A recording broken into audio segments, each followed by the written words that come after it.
just trying to put the Father over everything. I'm just trying to put the Father over everything. I'm just trying to put the Father over everything. I'm just trying to put the Father over everything. He destroys.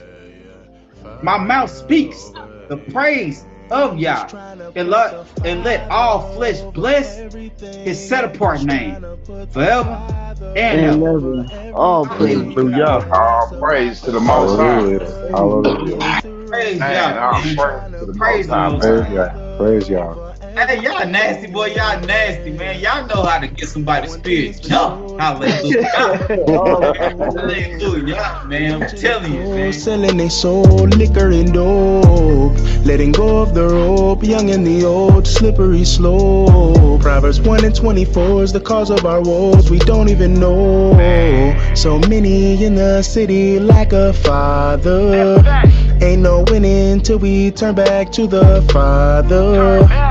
No quitting, remain willing to go harder for the Abba. You got good people out there. You still got to follow the commandments. The money come with problems and we got no way to solve them. If you got it, then you got them. Best believe that, bro. Open up the Bible, you will find yourself inside And it. this is the message which we have heard from him and announced to you, that Elohim is light, and in him is no darkness at all. In the scriptures, love life and put the Father over everything. I'm just trying to. I was thinking actually, since you said that, I was looking at Psalm 66, and that's what is going on, you know. Just trying to put the Father over everything, yeah. Father over everything. I'm just trying to put the Father over everything. Could care less about the power. You could keep the rings. I'm just trying to put the Father over. That's when that lust kick in, man. You always got to be dealing with that fight, that daily flesh fight every day.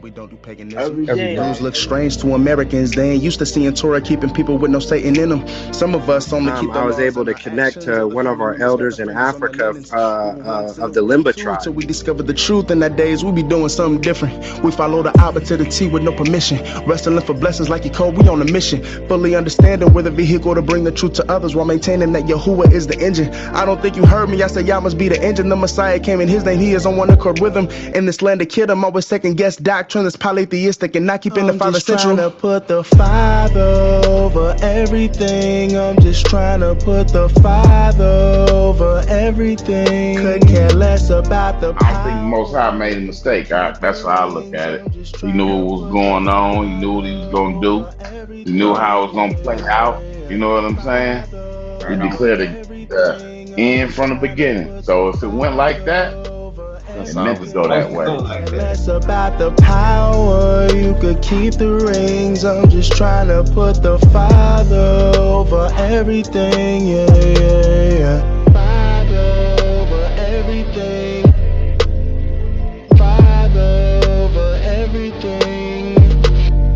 Power, you could keep the rings. Father over everything, yeah.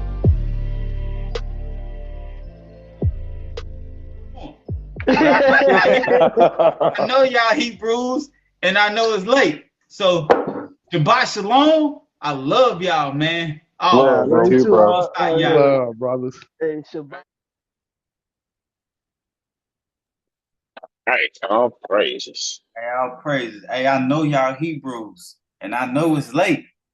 So try to stick in there on this discussion. You feel me? All right. Songs of Solomon, chapter 9. When Israel was led away captive into a strange land, when they fell away from the Most High who redeemed them, they were cast away from the inheritance which the Most High had given them. Among every nation were the dispersed of Israel according to the word of the Most High, that you might be justified, O El, in your righteousness by reason of our transgression. For you are a just judge over all the peoples of the earth. For from your knowledge none that does unjustly is hidden, and the righteous deeds of your pious ones are before you, O Master. Where, then, can a man hide himself from your knowledge, O Elohim? Our works are subject to our own choice and power to do right or wrong in the works of our hands. And in your righteousness, you visit the sons of men. He that does righteousness lays up life for himself with the master. And he that does wrongly forfeits his life to destruction. For the judgments of the Most High are given in righteousness to every man and his house. To whom are you good, O Elohim, except them that call on the name of the Most High? He cleanses a soul from sins when it makes confession, when it makes acknowledgement. For shame is on us and on our faces on account of all these things. To whom does he forgive sin, except to them that have sinned? You bless the righteous and do not reprove them for the sins that they have committed. And your goodness is on them that sin when they convert. And now you are our Elohim, and we, the people whom you have loved, behold, and show pity, O El of Israel, for we are yours. And do not remove your mercy from us, lest they assail us. For you choose the seed of Abraham before all the nations, and set your name on us, O Yah. And you will not reject us forever. You made a covenant with our fathers concerning us, and we hope in you when our soul turns to you. May the mercy of the Most High Yah be on the house of Israel forever and ever. Hallelujah. Hallelujah. All praise. That was good. Yeah, all praises. That's good. You know what I'm saying? And a fun fact, the discussion we dealing with, this was a main Pharisaical book that they read in their synagogues. So let's get to it then. All right. What is a Pharisee? Why Mashiach said woe to them? And do they still exist? Okay. Go to that first picture that I sent you out. Okay. We're gonna read out this Smith Bible Dictionary, and we're gonna get the definition of Pharisee. You're gonna have to zoom it in. Hopefully you can see it. Can y'all see it?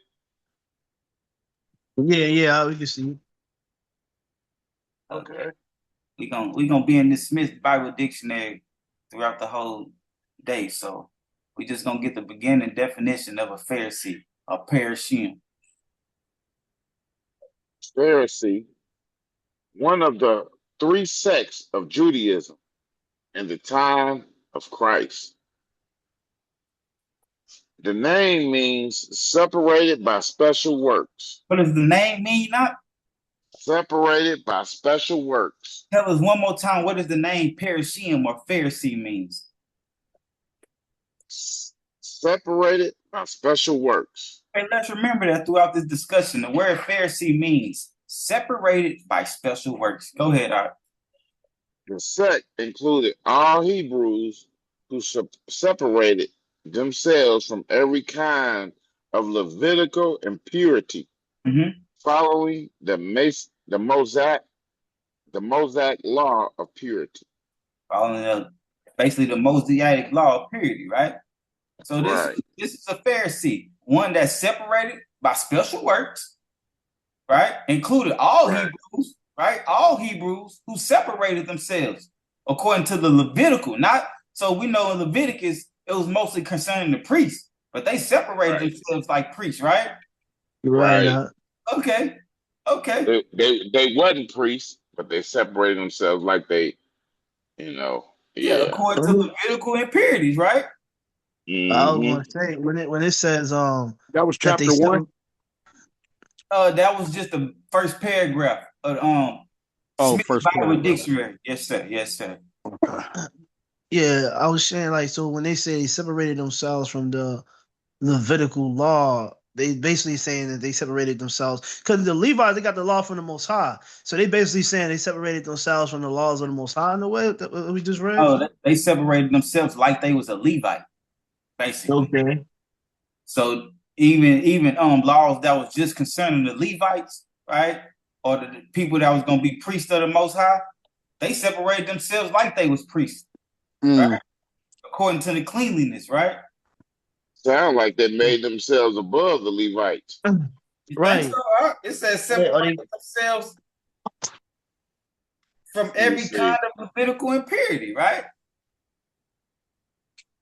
Oh, okay, Levitical impurity.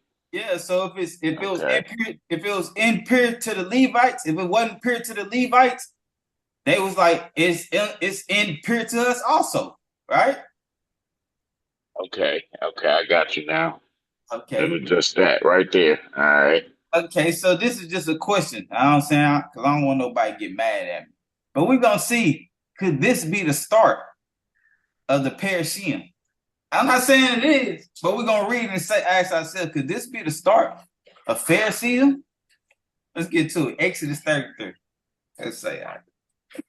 And Moshe said, and Yahuwah said to Moshe, come, go up from here, you and the people whom you have brought out of the land of Mizraim, to the land of which I swore to Abram, to Yishak and to Jacob, saying, to your seed I give it. And I Jump down 5 through 7. My bad. Read that one. 7. Okay. Right. And Yahuwah said to Moshe, say to the children of Israel, you are a stiff-necked people. Did I go up in your midst for one moment? I shall consume you. And now take off your ornaments, and I shall know what to do to you. That's being obedient. Take them ornaments off that I told y'all to get from the Egyptians. So the children of Israel took off their ornaments at Mount Horeb, and Moshe took his tent and pitched it outside the camp, far from the camp, and called it the tent of appointment. Okay, so Moshe separated himself, right? Because the Most High said, if I come up in their midst, I will consume you, right? Right. But Moshe separated himself, right? And and made a tent and called it what up? The tent of appointment. Right. Okay, go ahead. And it came to be that everyone who sought Yahuwah went out to the tent of appointment, which was outside the camp. Oh, so that means if you wasn't seeking the Most High, you wasn't going to this tent of appointment. Because it said everyone who sought the Most High Yah went to the tent of appointment, which was outside the camp. That sounds like the first true assembly right there, right? All right. Numbers 8, 5 through 6. Okay. And Yahuwah spoke to Moshe, saying, take the Levites from among the children of Israel, and you shall cleanse them. And do this to them to cleanse them. Sprinkle water of sin offering on them, and they shall save all their body. Okay. And shall wash their garments and cleanse themselves. Okay. Jumping down to 13. He said, do this to the Levites, right? Right. Do this. So that's a certain people. That's a certain tribe, right? That the Most High separates. They go cleanse these Levites, right? But you remember, the definition for the Pharisee is one who separated himself of every kind of Levitical impurities, right? Right. Okay, go ahead. All right, 13 to 19. And you shall have the Levites stand before Aaron and his sons, and then wave them a wave offering to Yahuwah. Thus you shall separate the Levites from among the children of Israel, and the Levites shall be mine. Who belong to the Most High? The Levites. Oh, okay. Right? Because the definition again of a Pharisee was the one who is separated by special works, right? Levi had to have special work. Can't nobody else touch the Ark of the Covenant, right? That's a special work, right? Could this be what Pharisee started? Separated for special works? But hold on, when you ask, could this be what Pharisees started? I mean, it's the Most High right now separating the Levites, right? Yes, sir. So I don't know. I wouldn't say so. That's far right. Go ahead. Yeah. Okay. I thought Yamil said he had something to say.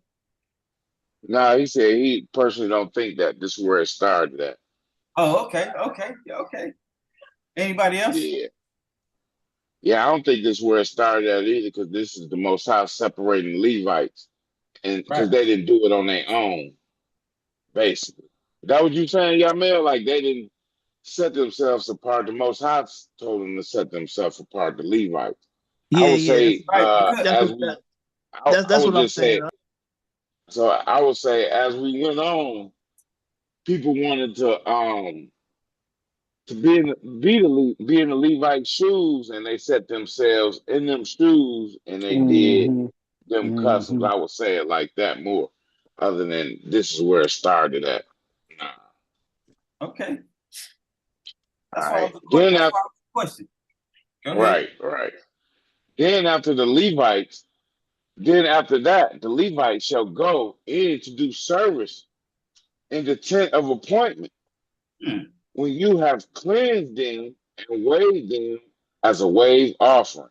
Okay, so again, it says then, right?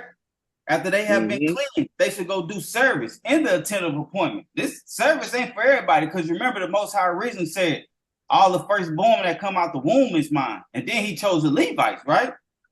So again, we're not saying, I don't want y'all to say, when you think of Pharisee, you thinking of just a person separating himself, because it didn't say somebody that separated themselves. The name means, this is what the name means. So if I say Pharisee, then that's only what the name means. The name only means separated by special works.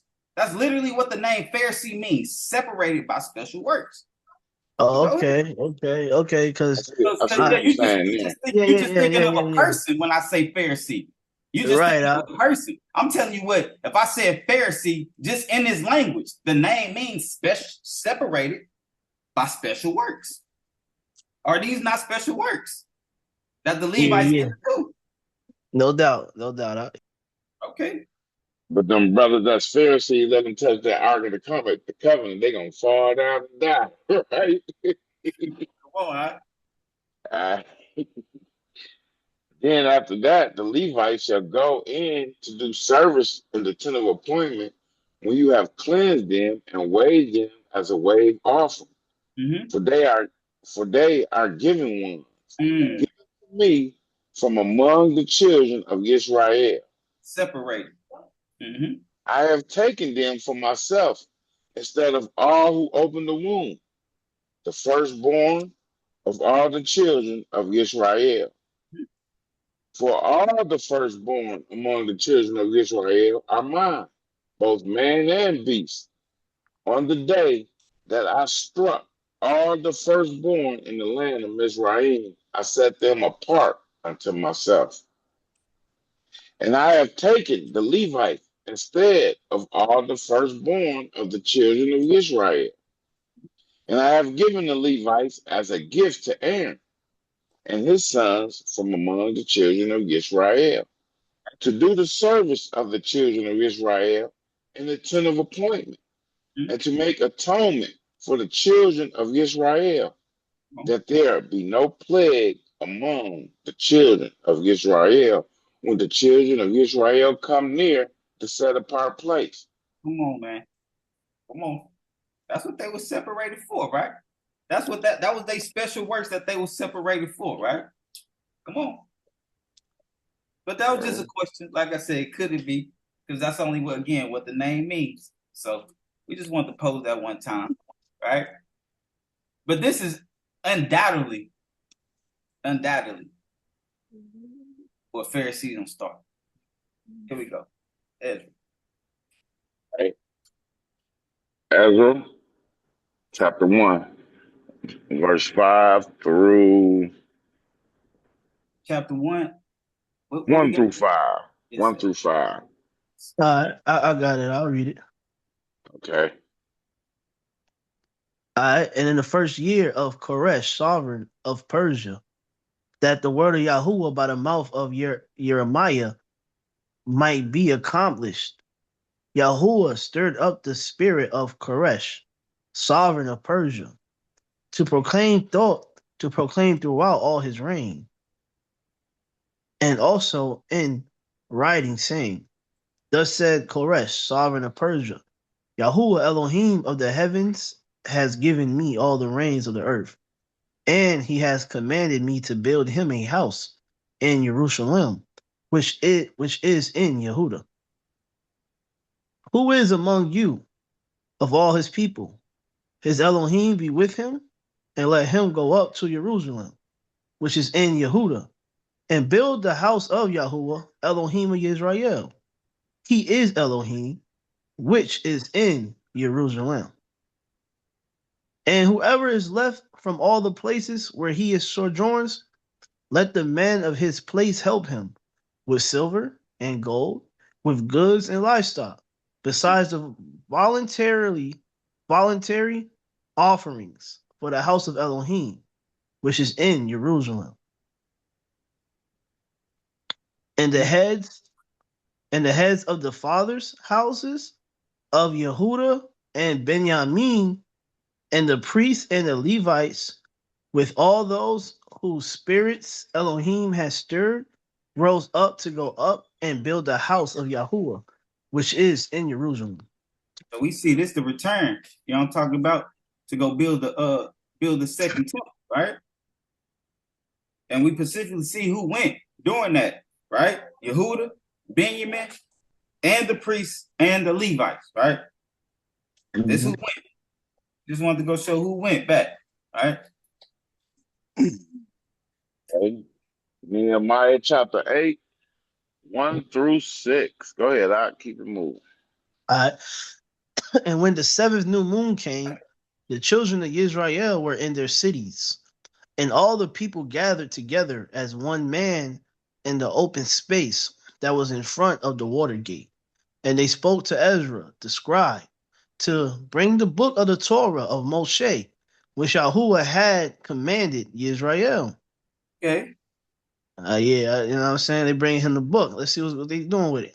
Hey, bring that book, right? Okay. And Ezra, the priest, brought the Torah before the assembly of both men and women and all who could hear with understanding on the first day of the seventh new moon. So we see Ezra is a scribe and a priest, right? Mm-hmm. And he read from it in the open space in front of the water gate from morning until midday. Yeah, right out. It was getting it in. It was getting it right, in. Right. Hey, anytime you brothers talking about, it's a lot to read. Y'all go read this scripture again from morning to midday. You know what I'm talking about? Morning to midday.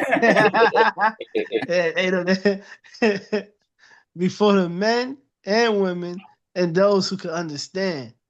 And the ears of all the people listened to the book of the Torah. It's the difference between morning to midday from eating to evening. You know what I'm saying, Right. man? Yeah. This brother want to keep us in here eating to evening.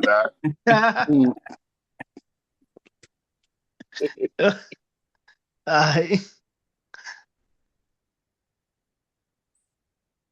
And Ezra the scribe stood on a platform of wood, which they had made for the purpose. And beside him, on his right, stood Mattathiah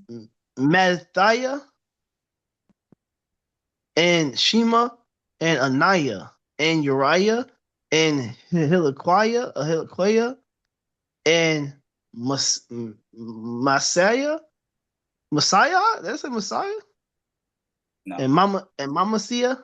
Come on. Hey, don't let.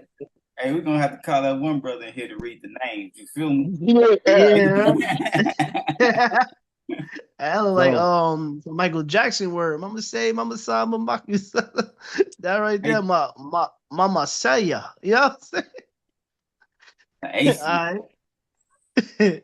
And on his left stood Padea and Michelle and Meek Malikaya and Hashum and Hashabana, Zarak Zechariah, and Meshulam. Hey, you know, Man, you should have read hey, that shit. I picked this just for you to read. You know what I'm saying? I You was should like, have read that. I was like, you gonna have to get that Gentile language out your mouth. Yo. The brother Jaja don't play that. You know what I'm saying? You got to, hey, correct this brother when he mess up. You feel me? Man, oh yeah, with it. Number Yeah, five. that's not that word. That's not what that says right there. Hey, Yeah, I'd rather say right. Oh yeah, five. Yeah. All right, Azariah opened the book. See how you could have skipped all the names. You could have skipped the five. I was, but I wanted to show that the scribe stood on that platform of wood. You know what I'm talking Uh, about? Yeah, he's out there letting them know, reading that book from morning to midday. Go he And ahead. was like, stop yeah, trying to add your daughter. And stop trying to add your daughter name to the Hey, scripture. I heard him say that too. I was I like, think. He's I'm like, nah, I don't say that. Yeah, he wanted us to read the names. Like, yeah, I'm gonna mess these brothers up with these names right here. Let's get all right. Ezra opened the book in the sight of all the people, for he was above all the people. Hmm. And when he opened it, all the people stood up. And Ezra blessed Yahuwah, the great Elohim. Then all the people answered, Amen, Amen, while lifting up their hands. And they bowed their heads and worshiped Yahuwah with faces to the ground. Okay, let's get a precept on that real quick. When they say while lifting up their hands, right? Go get that old 27. All right, while lifting up their hands, they bowed their heads and worshiped Yahuwah with their faces to the ground. Let that say real quick, guys. 27.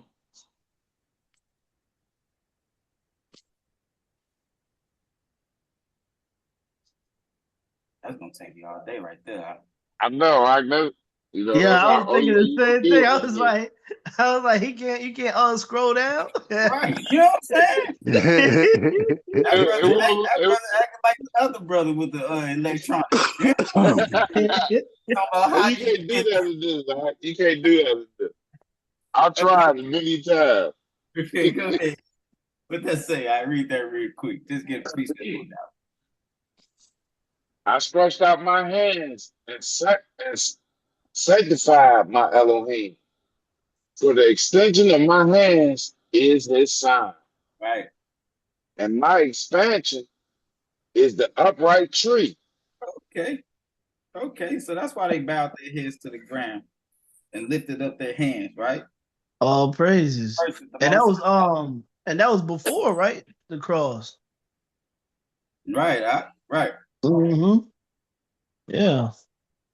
You know, everything Okay. Most High do be like a shadow of things to come, man. So that's crazy. Mhm. Let's see. And Nehemiah 10, 1 through 8. You want to keep going, Yamil? I'm gonna get the names Nehemiah for 10. y'all. I'm gonna get the names for I was y'all. about to I was about to say this brother messing with me at this point. He was like, yeah, Nehemiah 10. He said, I got him. He said, Yeah, I got him. hey, whoever can read these names better, I'll pick it up after the days. I, I heard him. I hit this one. You want me to hit this one? Go I'm ahead. gonna sound them out. There you And go. Look at those, that brother. That brother say, "I'm gonna use, I'm gonna use my phonics." There you go. I remember the dot under the H makes the k sound. Remember that. Go ahead. it make the what sound? Sound. The like that? Yeah, like that. Okay. And those who set their seal were Nehemiah, Nehemiah, the governor, son of Hekeliah, and Tizadakiah, Syria, Azariah, Jeremiah, Pasha, Amariah, Milkiah, Hattush, Shebaniah, Maluk, Harim, Miramoth, Obadiah, Daniel, Gideon, Baruch, Mesulam, Abiah. That's the Abiah I was telling you about, J. Andre. Mayan, Messiah, Bilgah, and Samaiah. These were the priests Hey, these and the was the priests. Levites. These were the priests that went, right. We about to skip down. So these was the priests that went back during this time, right? Okay. I said he did okay on the name. Yeah, he did all right, you know what I'm saying? I know I butchered them, but you know it is what it is. And you want to keep going from here, Yamel? Yeah. I'll take it from here. Oh, yeah. Verse 9. Now we have 28 through 33. Okay. 28 through 33. All right. And the rest of the people, the priests of the Levites, the gatekeepers and singers, the Nethanim, Those ones given to the temple servants. So these basically temple servants. okay, and all those who had separated themselves from the peoples of the lands unto the Torah of Elohim. Oh, wait. And all those who separated themselves, right, from the peoples of the land until the Torah of Elohim, until the law of Elohim. Remember during Ezra time, when they came back, Ezra, like, even if your wife is a Gentile, right, you can't serve, right? Even all the way to the Levitical impurities, right? If it's impure Levitical law, because you remember a Levite, he couldn't have a mixed woman. He had to have a virgin woman, or at least the priest, right? That's why we read the priest, at least the priest. But now we talking about everybody that separated themselves, right? Everybody that separated themselves into the Torah of Elohim, right? Because now we disobeyed the Torah of Elohim, right? So there was bad works, right? But now everybody's separating themselves from the peoples of the land to the Torah of Elohim, that now as a whole, right? Because you remember everybody that went, Judah, Benjamin, and the Levites, right? Everybody separating themselves unto the Torah of Elohim.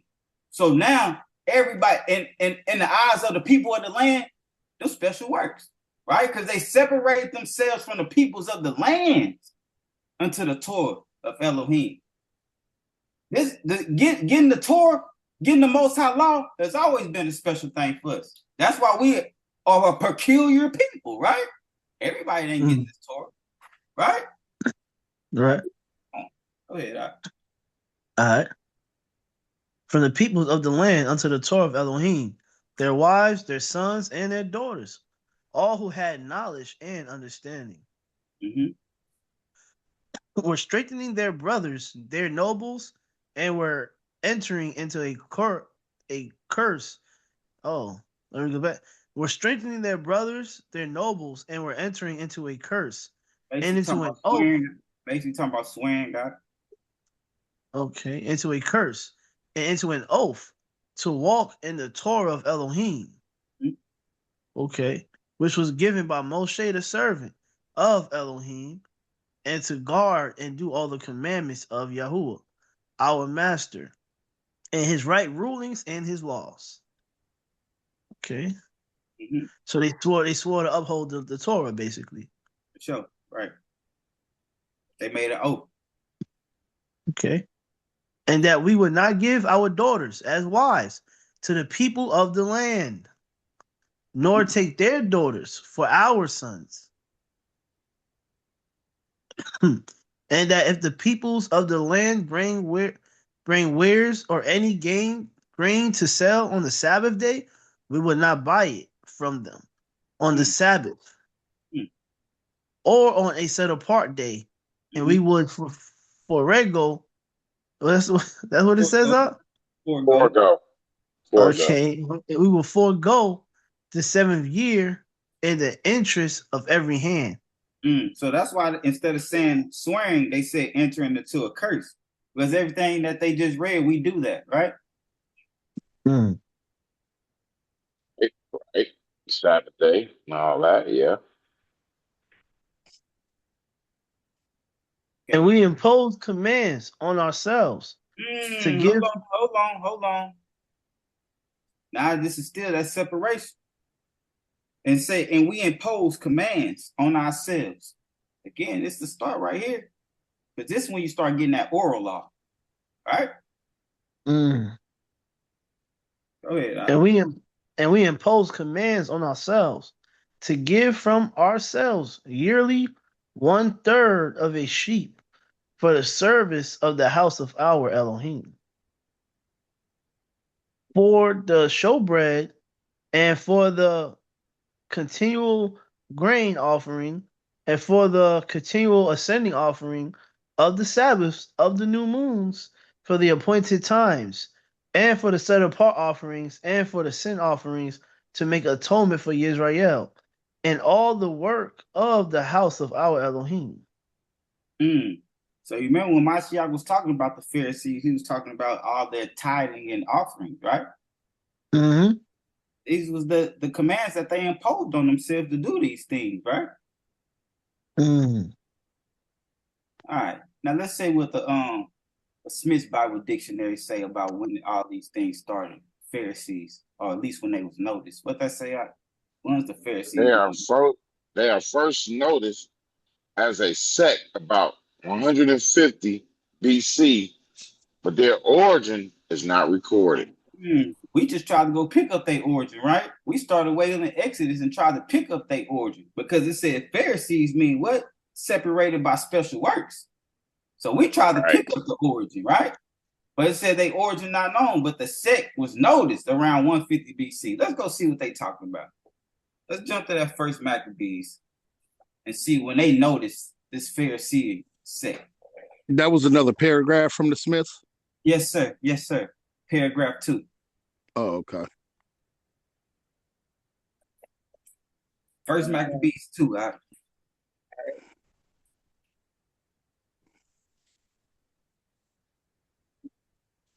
Anybody want to read this, or you want me to keep going? You want to read, Jermaine, or you want to wait till we get back to this? Okay. In those days arose Mattathiah, the son of Yahachanan, the son of Shimeon, a priest of the sons of Yared from Jerusalem, and dwelt in Modin. And he had 5 sons, Yahachanan called Cadis, Simeon called Tathi, Yehuda, who was called Maccabee, Eleazar called Avran, and Yoktan, whose surname was Apophis. And when he saw the blasphemies that were committed in Yahud and Jerusalem, he said, Woe is me!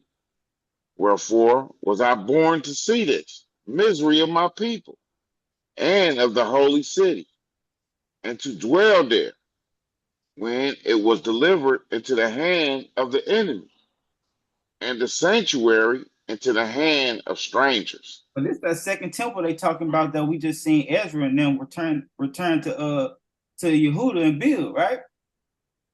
That's what he talking about. Okay.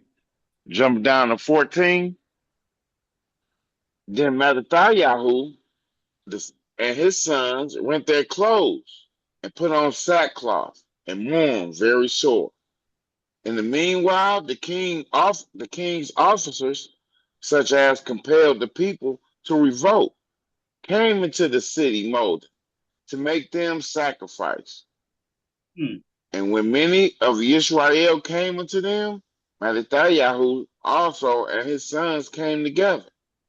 Then answered the king's officers and said to Mattathiah, on this wise, you are a ruler and an honorable and a great man in this city, and strengthened with the sons and brethren. Now, therefore, come you first and fulfill the king's commandment, like as all the heathen have done. Yea, and the men of Yehuda also, and such as remain in Jerusalem. So shall you and your house be in the number of the king's friends. Hmm. And you and your children shall be honored with silver and gold and many rewards. Then Mattathiah answered and spoke with a loud voice. Though all the nations that are under the king's dominion obey him and fall away, everyone from the faith of their fathers, and give consent to his commandments, yet I and my sons and my brethren walk in the covenant of our fathers. Right. Far be it that we should forsake the Torah and the ordinances.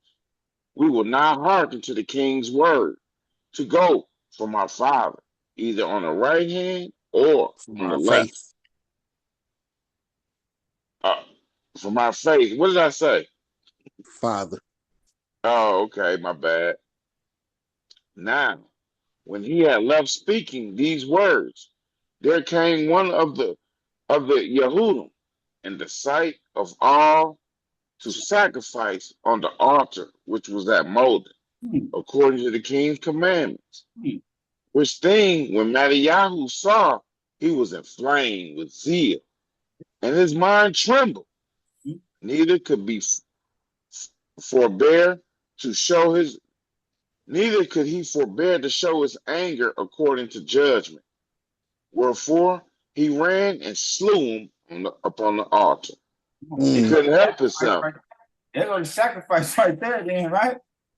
Shit, I knocked Right. their head off. You know what I'm saying?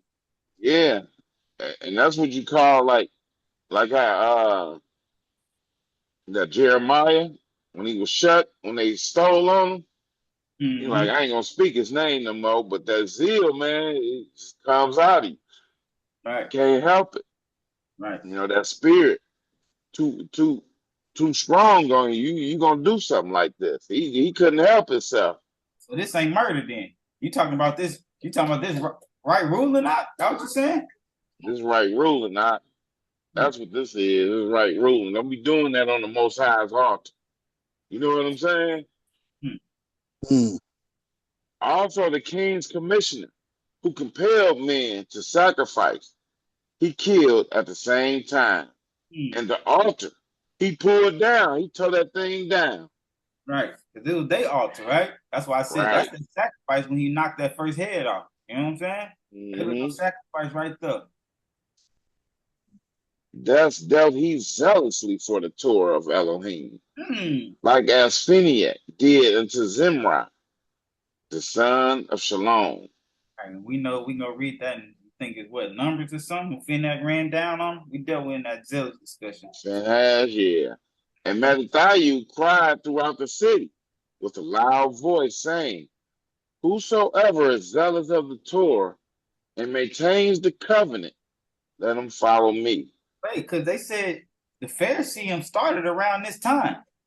Right? We jumping down. Now they said Pharisee started right at this time. Whoever is zealous of the Torah and maintains the covenant, let him follow me. Okay. 31 to 42. Now, when it was, I was gonna say, he was a Jew. He was a Judite, though, right? Who? Was that Matthew, the one that slew the dude? He was a heathen from the tribe of Judah.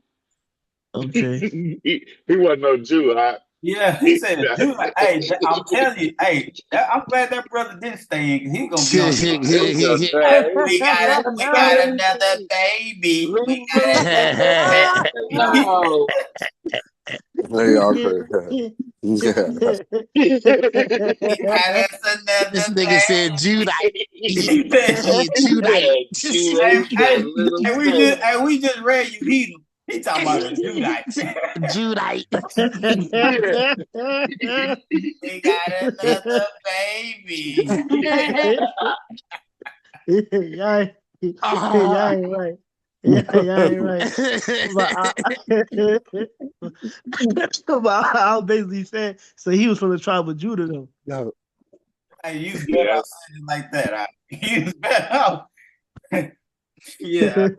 Stop making that mistake, right? You know what I'm saying? Hey, that get you in the lake of fire. You get the lake of fire, you start saying stuff like that. I gotta be All careful.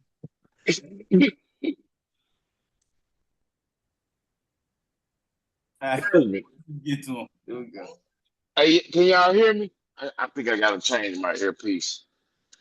Let me see. Give me 1 Yeah, we second. can hear Yeah. you out. So, well, since we talking a little bit, so like he said, because those are zealous for the law follow me, but you saying, or we trying to get that he should have been a Levite saying that, or you know what I'm saying, or we gonna keep reading. Yeah, we're gonna keep reading, hopefully get a little more understanding. But again, he's zealous for the law. He said, he cried out with a loud voice, whosoever is zealous of the law or the Torah and maintains the covenant, right? The covenant that the Most High made with us, right? Let him follow me, right? Because you remember, Pharisee is everybody who separated themselves, right? Not just the Levites. We just seen that the Levites was the beginning with the Most High separating them unto himself, right? Because it only means separated for good works, right? And but when those, you kept, those who was those who were considered a Pharisee, right? Is those that separated themselves from every kind of Levitical impurity and following after the law, the Mosaic law, the Torah, following after the Torah. That's why he said, if you zealous of the Torah, follow me. And Right? one more thing, and when you brought up the fact of, that's the sacrifice, the first sacrifice when he slew the guy on the altar. Basically, that's a Levite job that had did that. Basically, you saying? But a Levite ain't gonna kill nobody. I was basically just saying that the wicked you heat him was about to go sacrifice, to a mighty one, and Maccabee ran down on him like, nah, you the sacrifice. Basically, knocked his head out. That's all I was saying. Okay. Sacrifice to their God. How about that? But I was just making a comment though. But then the Levites, they had to kill them people when the Most High in like Numbers, right? When they was doing that wickedness. Yeah, the Levites did do that. They killed their own like family members that went off and all that. Right? Their own brother. Yeah. And that's when originally we wanted to put that in there, but it was like I just don't want to just deal too much with it because it was just opposing the question. You feel me?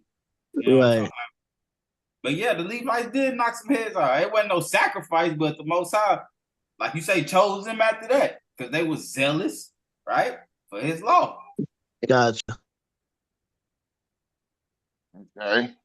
31 to 42, I think.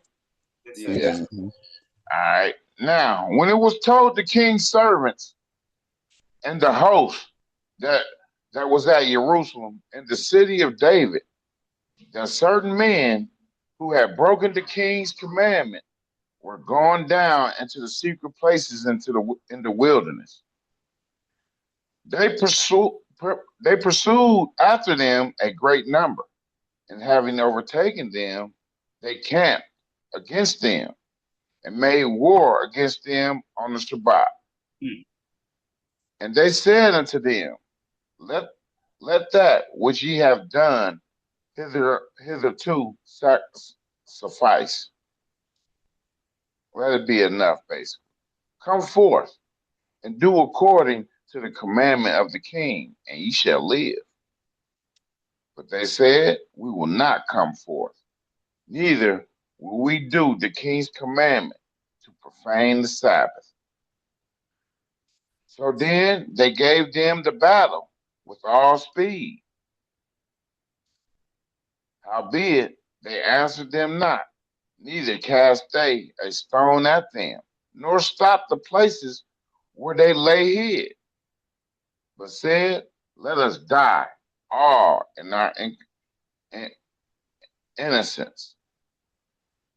Mm. Heaven and earth will testify for us. That's Go gonna ahead, be I, that's gonna be big out right there. We ain't fighting on the Shabbat.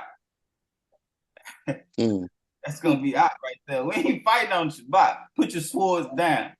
You know what I'm saying? Go ahead. Yeah, I can see Yahuda being like that. You know how you I say he gonna get it in. I'm like, yeah, right. go ahead.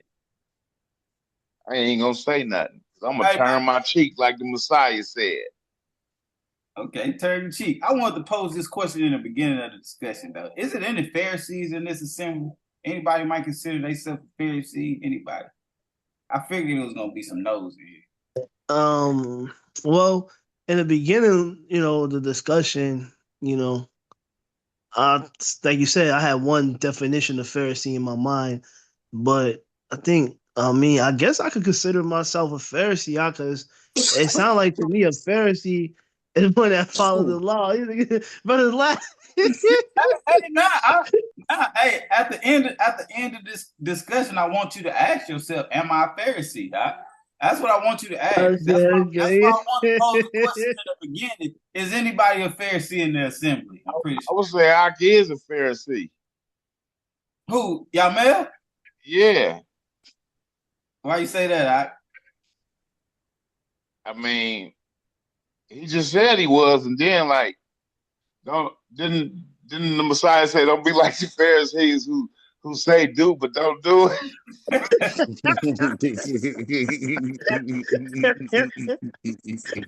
You know what I'm saying?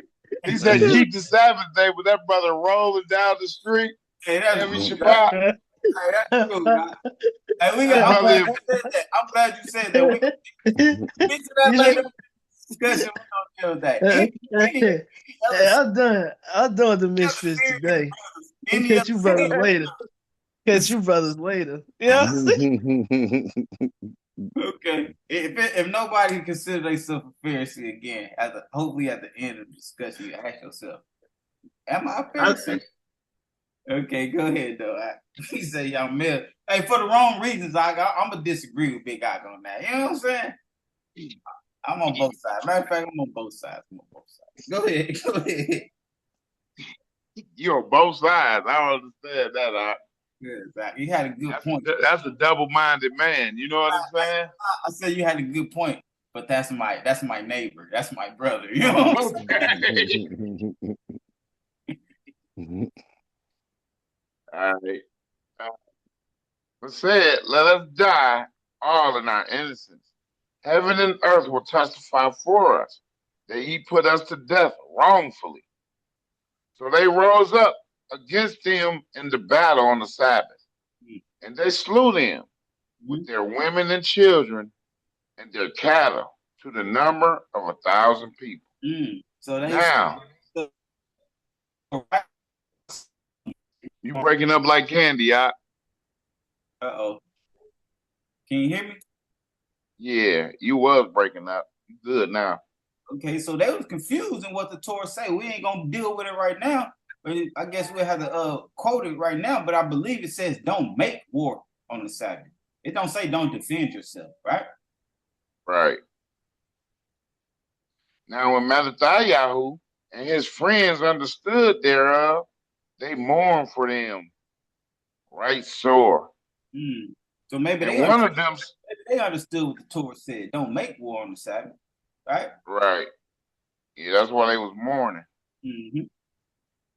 And one of them said to another, if we all do as our brethren have done and fight not for our lives and Torah, against the heathen, they will now quickly root us out of the earth. Mm. At that time, therefore, they decreed, saying, whosoever shall come to make battle with us on the Shabbat, we will fight against him. Mm-hmm. Neither will we die all, as our brethren that were murdered in the secret places. Mm. Then came there unto him a company of Hasdeans. Company of what? Hasdeans, Deans means what? Saints, right? Set apart ones, right? A company of saints, right? Go ahead. who were mighty men of Israel, even all such as were voluntarily devoted unto the Torah. Voluntarily devoted to the Torah, right? Levitical impurities. Right? Let's go get that definition of Hasdin. Go back to the pictures. Hasdin. Okay. Definition. Out the Encyclopedia of the Bible. This is where this definition coming from. Encyclopedia of the Bible. Scroll down, scroll down some more. It's not the third. I messed up the order. My bad. Okay. Hasdin is right there. Right? There we go. Encyclopedia of the Bible. Go ahead. The Hebrew word Hasdim is frequently found in the Old Testament, where it is usually translated saints, and is never used in a technical sense. Mm-hmm. In the Old Testament Apocrypha, it is used 3 times to refer to a group of very Orthodox Hebrews who took part with the Maccabees in the revolt against the efforts of the Syrians to compel the Jews or Hebrews to give up their ancestors' religion and worship pagan gods. You just reading that, right? They said Right. sacrifice, right? Scroll over to the next one. I can finish that Hasdin. This is right here. There is reason to believe that after the war, they broke with the Maccabees over the legitimacy of the Maccabean claims to the high priesthood. So look at that. It said they was with the Maccabees because we just read it. The Maccabees was like, whoever follow us, the Hasdeans pulled up who was mighty men and was voluntarily devoted to the Torah. So they was with the Maccabees, right? Right. Like, y'all ain't got legitimate claims to be high priest. Remember, the Maccabees start fighting within themselves about who is high priest, right? So they was like, nah, we can't deal with y'all because y'all ain't got no legitimacy saying that y'all should be high priests. Y'all got governors. I'm talking about Gentiles making y'all high priests and stuff. You feel me? And y'all go read that in the book of Maccabees. What else to say? It is thought that the later Pharisees and possibly the essence developed out of 2 branches of the Hasdeans. Oh, it is thought that the Pharisees came from the Hasdeans. That's why they said around 150 they was noticed. These Hasdeans later formed into Pharisees and Essenes. Essenes are the same as Pharisees, just we'll say more devoted. You know what I'm talking about? Yeah, essence, yeah. But it say these Hasdeans turned out later to be the Pharisees, man. That's what they call the scenes. Yeah. Okay. Back to the script out. Nah, let's get back to that picture. Nah, let's get to that, picture. Let's get to that Antiquities of a Jew. And let's pick up in this same time around this 150 that they was first discovered. Or noticed, excuse me. Right there. Go back over one more. Right there. It's that Antiquities of a Jew. Book 13, chapter 10. We're going to read 4 through 6. I know this one's going to be hard. I can read it out the book. It'll be easier. I can read it. I can see it. Oh, okay. That brother got them young guys. All right. Now it happened at this time that not only those Jews who were called at Jerusalem and in Judea were in, prosperity. But Right? also those of them, go ahead up. No, they was in prosperity. Remember, at this time, remember it said the Hasmoneans broke over the Maccabees over right to priesthood. So at this time, Hyrcanus was a high priest, right? And Hyrcanus is one of the sons of the Matthias that we just read in that Maccabees. Mm-hmm. That's Matthias' grandson, basically, at this time, and they was in prosperity, it say, right? All right. But also those of them that were at Alexandria and in Egypt and Cyprus for Cleopatra. Cleopatra. Cleopatra. Oh snap. Okay. Come on, leave me alone. That's a good name to get though. You talk about that Cleopatra. But Cleopatra, the queen, was at variance with her son Ptolemy, who was called Lathyrus, and appointed for her generals. Chalisa, man, I should let you read this, Shad. Go ahead, Shad, read it out. Because Oh, actually, you hit on these Gentile names.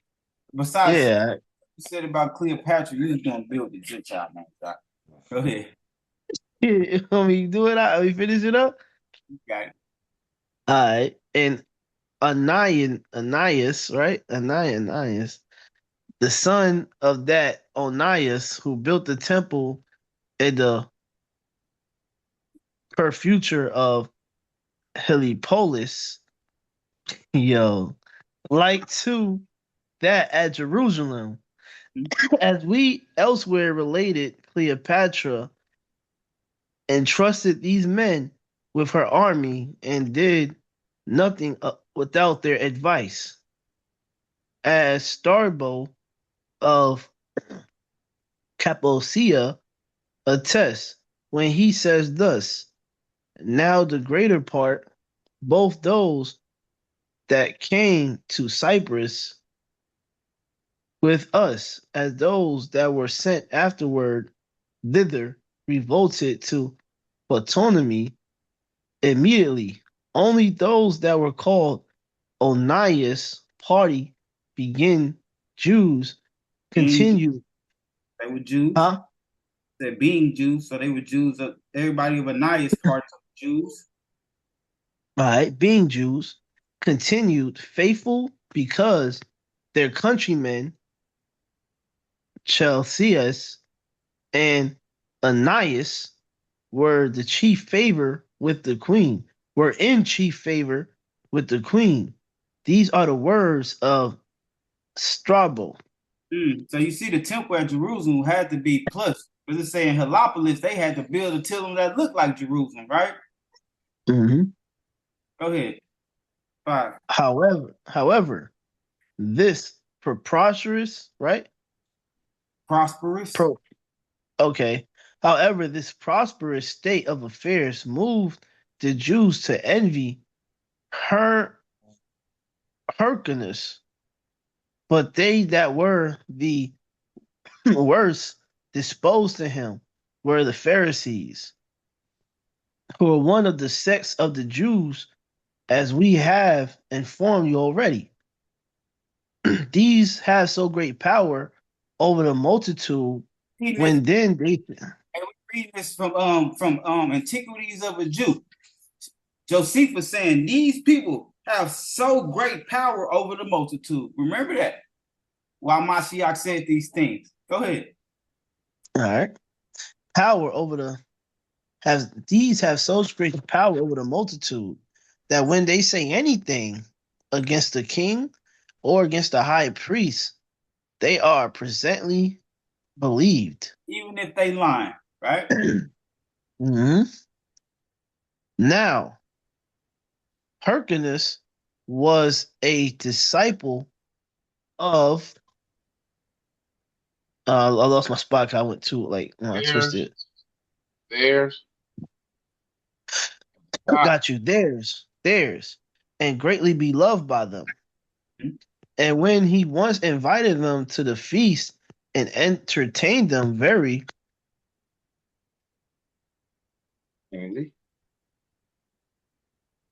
kindly. Yeah. You want me to finish it? All right. Yeah, go ahead. You can see it back. Wait, hold on. I Yeah, might have Yeah, it. I can Right. see it.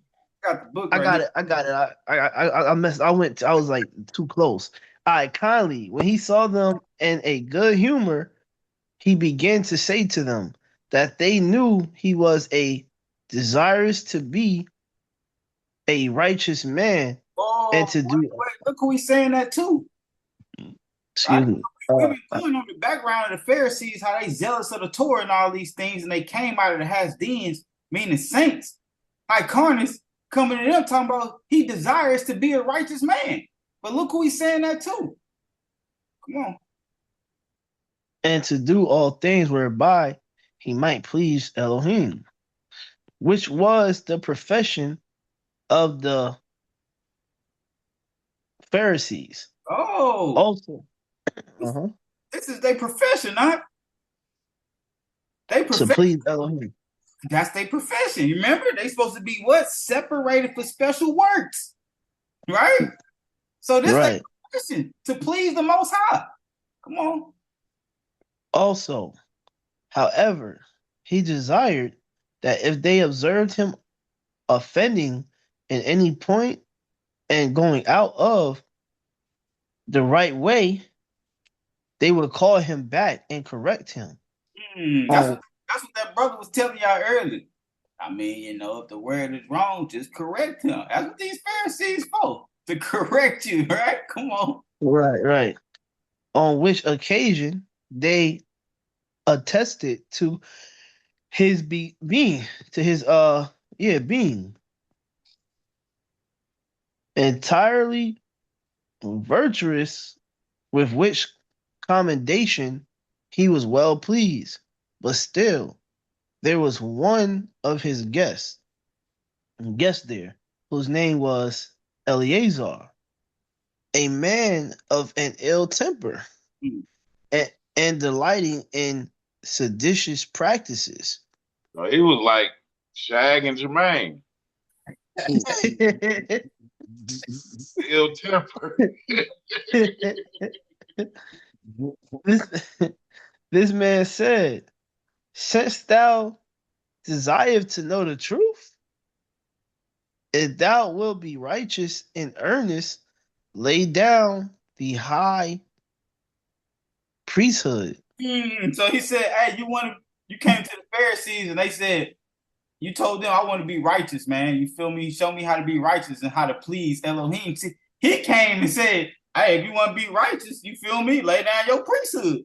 Because you over there kikiing with Cleopatra and them. You feel me? Nah, you ain't no high priest. You over there you know what I'm talking about? To prosper. You feel me? Lay down your priesthood and content thyself with the civil government of the people. Be content just being a civilian instead of a high priest, right? Okay.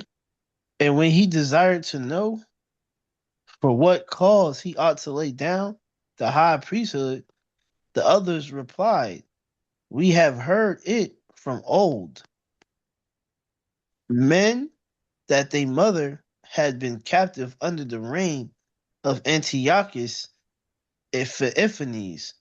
This story the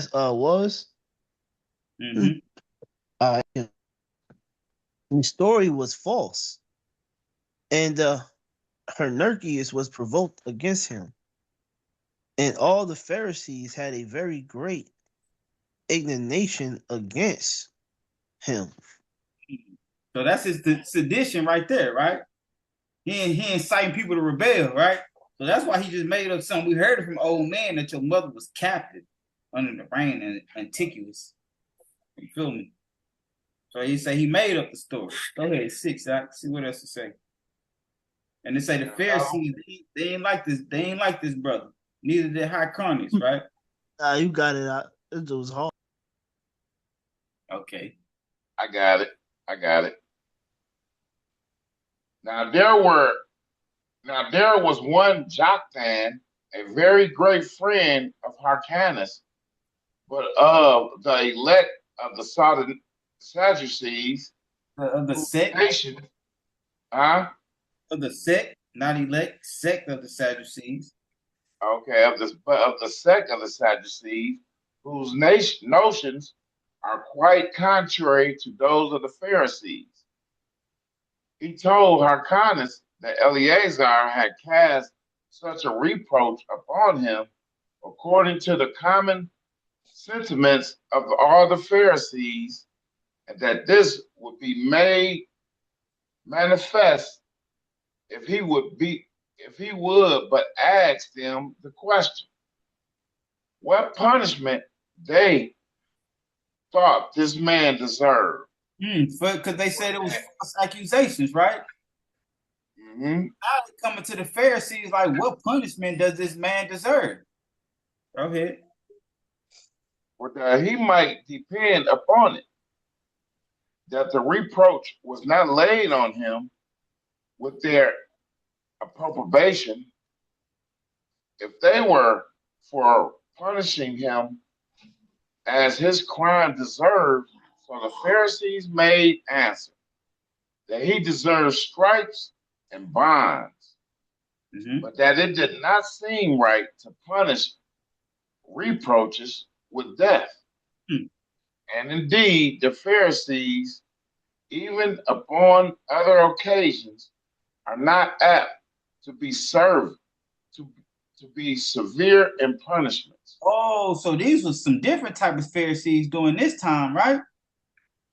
Because it's saying the Pharisees, even upon other occasions, right? Other occasions, because they always come to the Pharisees like, what punishment does he deserve?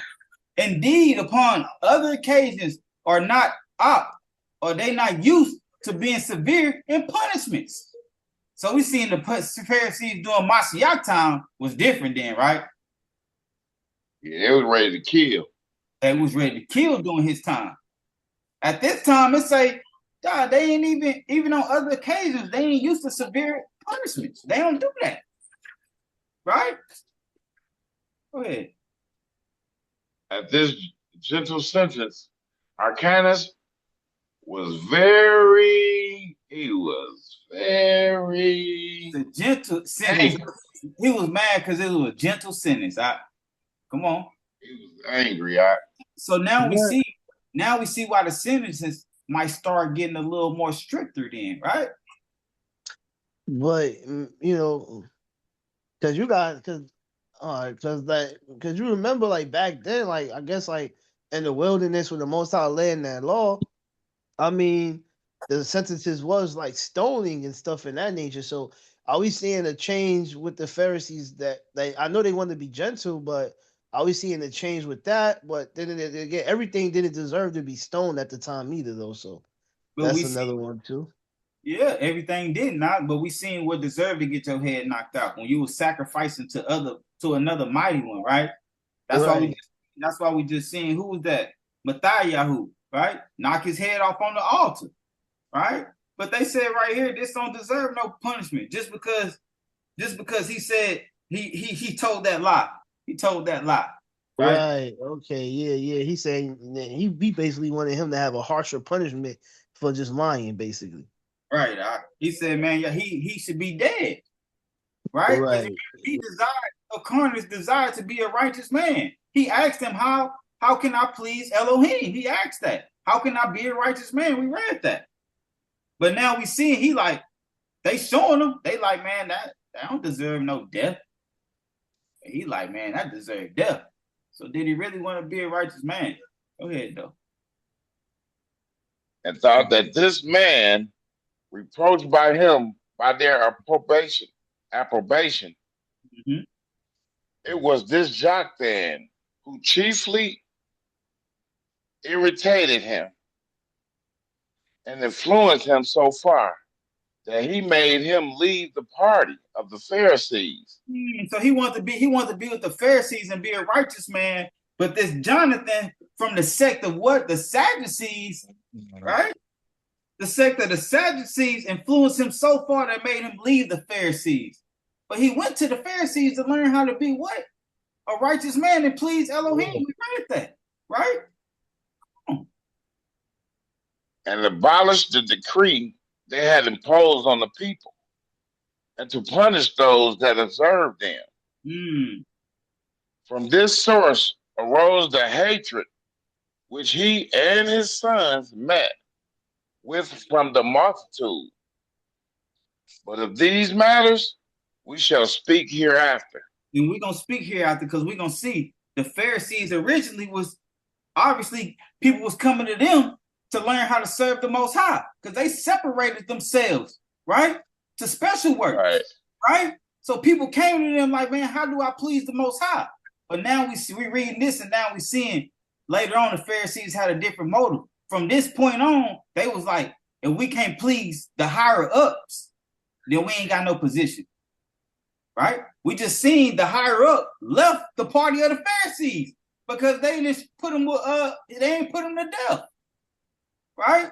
So now we seeing why the Pharisees start putting a more severe punishment because they still want to be an influential party or still have some type of pull, right? Or still have that what we read earlier, that they was a sect that had power over the multitude. That's what they still wanted, power over the multitude, right?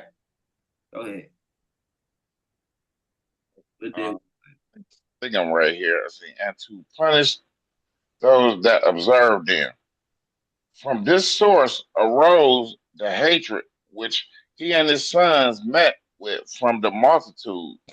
But of these matters we shall speak hereafter. What I would now explain is this, that the Pharisees have delivered to the people a great many observances by succession from their fathers. Let's hold it right there. This what Josephus saying. We ain't even reading this out the scripture. This is just a history book, right? It said the Pharisees have delivered to the people a great many observances by succession from their fathers. This is that oral law right here, right? Come on. Which are not written in the laws of Moses. Oh, there it is. That's why we know it's the oral law, which are not written in the laws of Moses. Now we seeing what's starting to get a little tricky. Now we starting to go into why did Mashiach? Because we're starting to see that the people coming to the Pharisees to learn righteousness. So they got that washing of the hands, right? Oh, successions from their fathers, which are not written in the laws of Moshe. Come on. And for that reason, it is that the Sadducees rejected them. So now we see why the Sadducees and Pharisees don't get along. The only reason they came together was to what? Crucify Mashiach. Right. And say that we are to esteem those observances to be obligatory. Basically would mean that you got to do it. It ain't written, but you got to do it. Which are in the written word, but are not to observe what are derived from the traditions of our forefathers. And concerning these things, it is that great disputes and differences have arisen among them, while the Sadducees are able to persuade none but the rich. None but the rich. And have not the populace obsequences to them. So they ain't as popular. They don't have as many of them, right? It ain't as many Sadducees as it is Pharisees. But the Pharisees have the multitude on their side. Oh, so the Sadducees got the rich, but the Pharisees got the multitude on their side. Go ahead. But about these two sects, and that of the essence, I have treated accurately in the second book of Jewish affairs. Okay. Let's jump to that paragraph 3. Jump back to that Smith's Bible Dictionary, and we're gonna read paragraph 3, 4, and 5. That's it right there. This it right here? Because Josephus just told us, I'm talking about what he said about the Pharisees, right? They put a lot of observance, I'm talking about, of succession to their fathers. What their father told them to do, some oral laws, right? And he's seen that they got great power over the multitude also, right? Hence why we always used to read, or always still read, they don't want to get kicked out the synagogue. All right. Go ahead. Their influence was great, ruling beyond question. The Sanhedrin and all the Jewish society, except the slight opposition of the Sadducees, even overwhelmed, overwhelmed the civil courts. And as they had gathered to themselves all the worst features of Judaism in the time of Christ, and used this against any reform, and especially against the Messiah, it was needful that Yahushua should protest against them. And the contest resulting from his protest grew fiercer and more relentless on the part of the Pharisees, ending only with the crucifixion. The applicant for admission to the sect was required to promise in the presence of 3 members. Wait. I understand what we read. If you're an applicant applying to be a Pharisee, this is what you had to do. What you had to do, you had to be in the presence of 3 members and do what? That he would not eat of anything which had not been tithed, nor if there was any doubt about it. So that means even if you thought that pork was on it or something, you feel me? Right. And that he would keep the law of purity in all matters. The law of purity in all matters out. That's that washing in the hand, cleaning yourself, ain't it? That's what it sounds like. All matters, even if it's oral,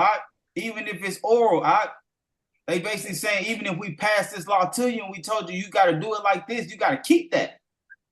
Right? This is the extent of it. That's why we'll read it. Go ahead. Just like the church covenant, how they got modern days, basically. Mm-hmm. Most especially in family affairs.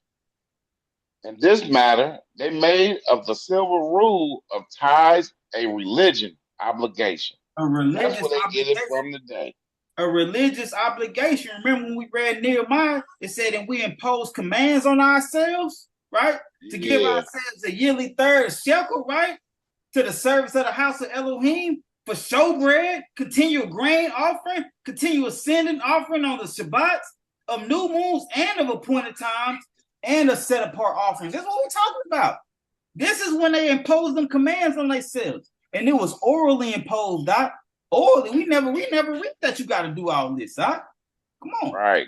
Look at this next verse. It says, I'm going to read this again. In this matter, they made of the silver rule of tithes a religious obligation, and so set apart the tithe as a holy thing, and taught that the eating of a holy thing was a deadly sin, and that if the tithe was not taken out, set apart, and paid to the priest, the whole produce was unlawful for food.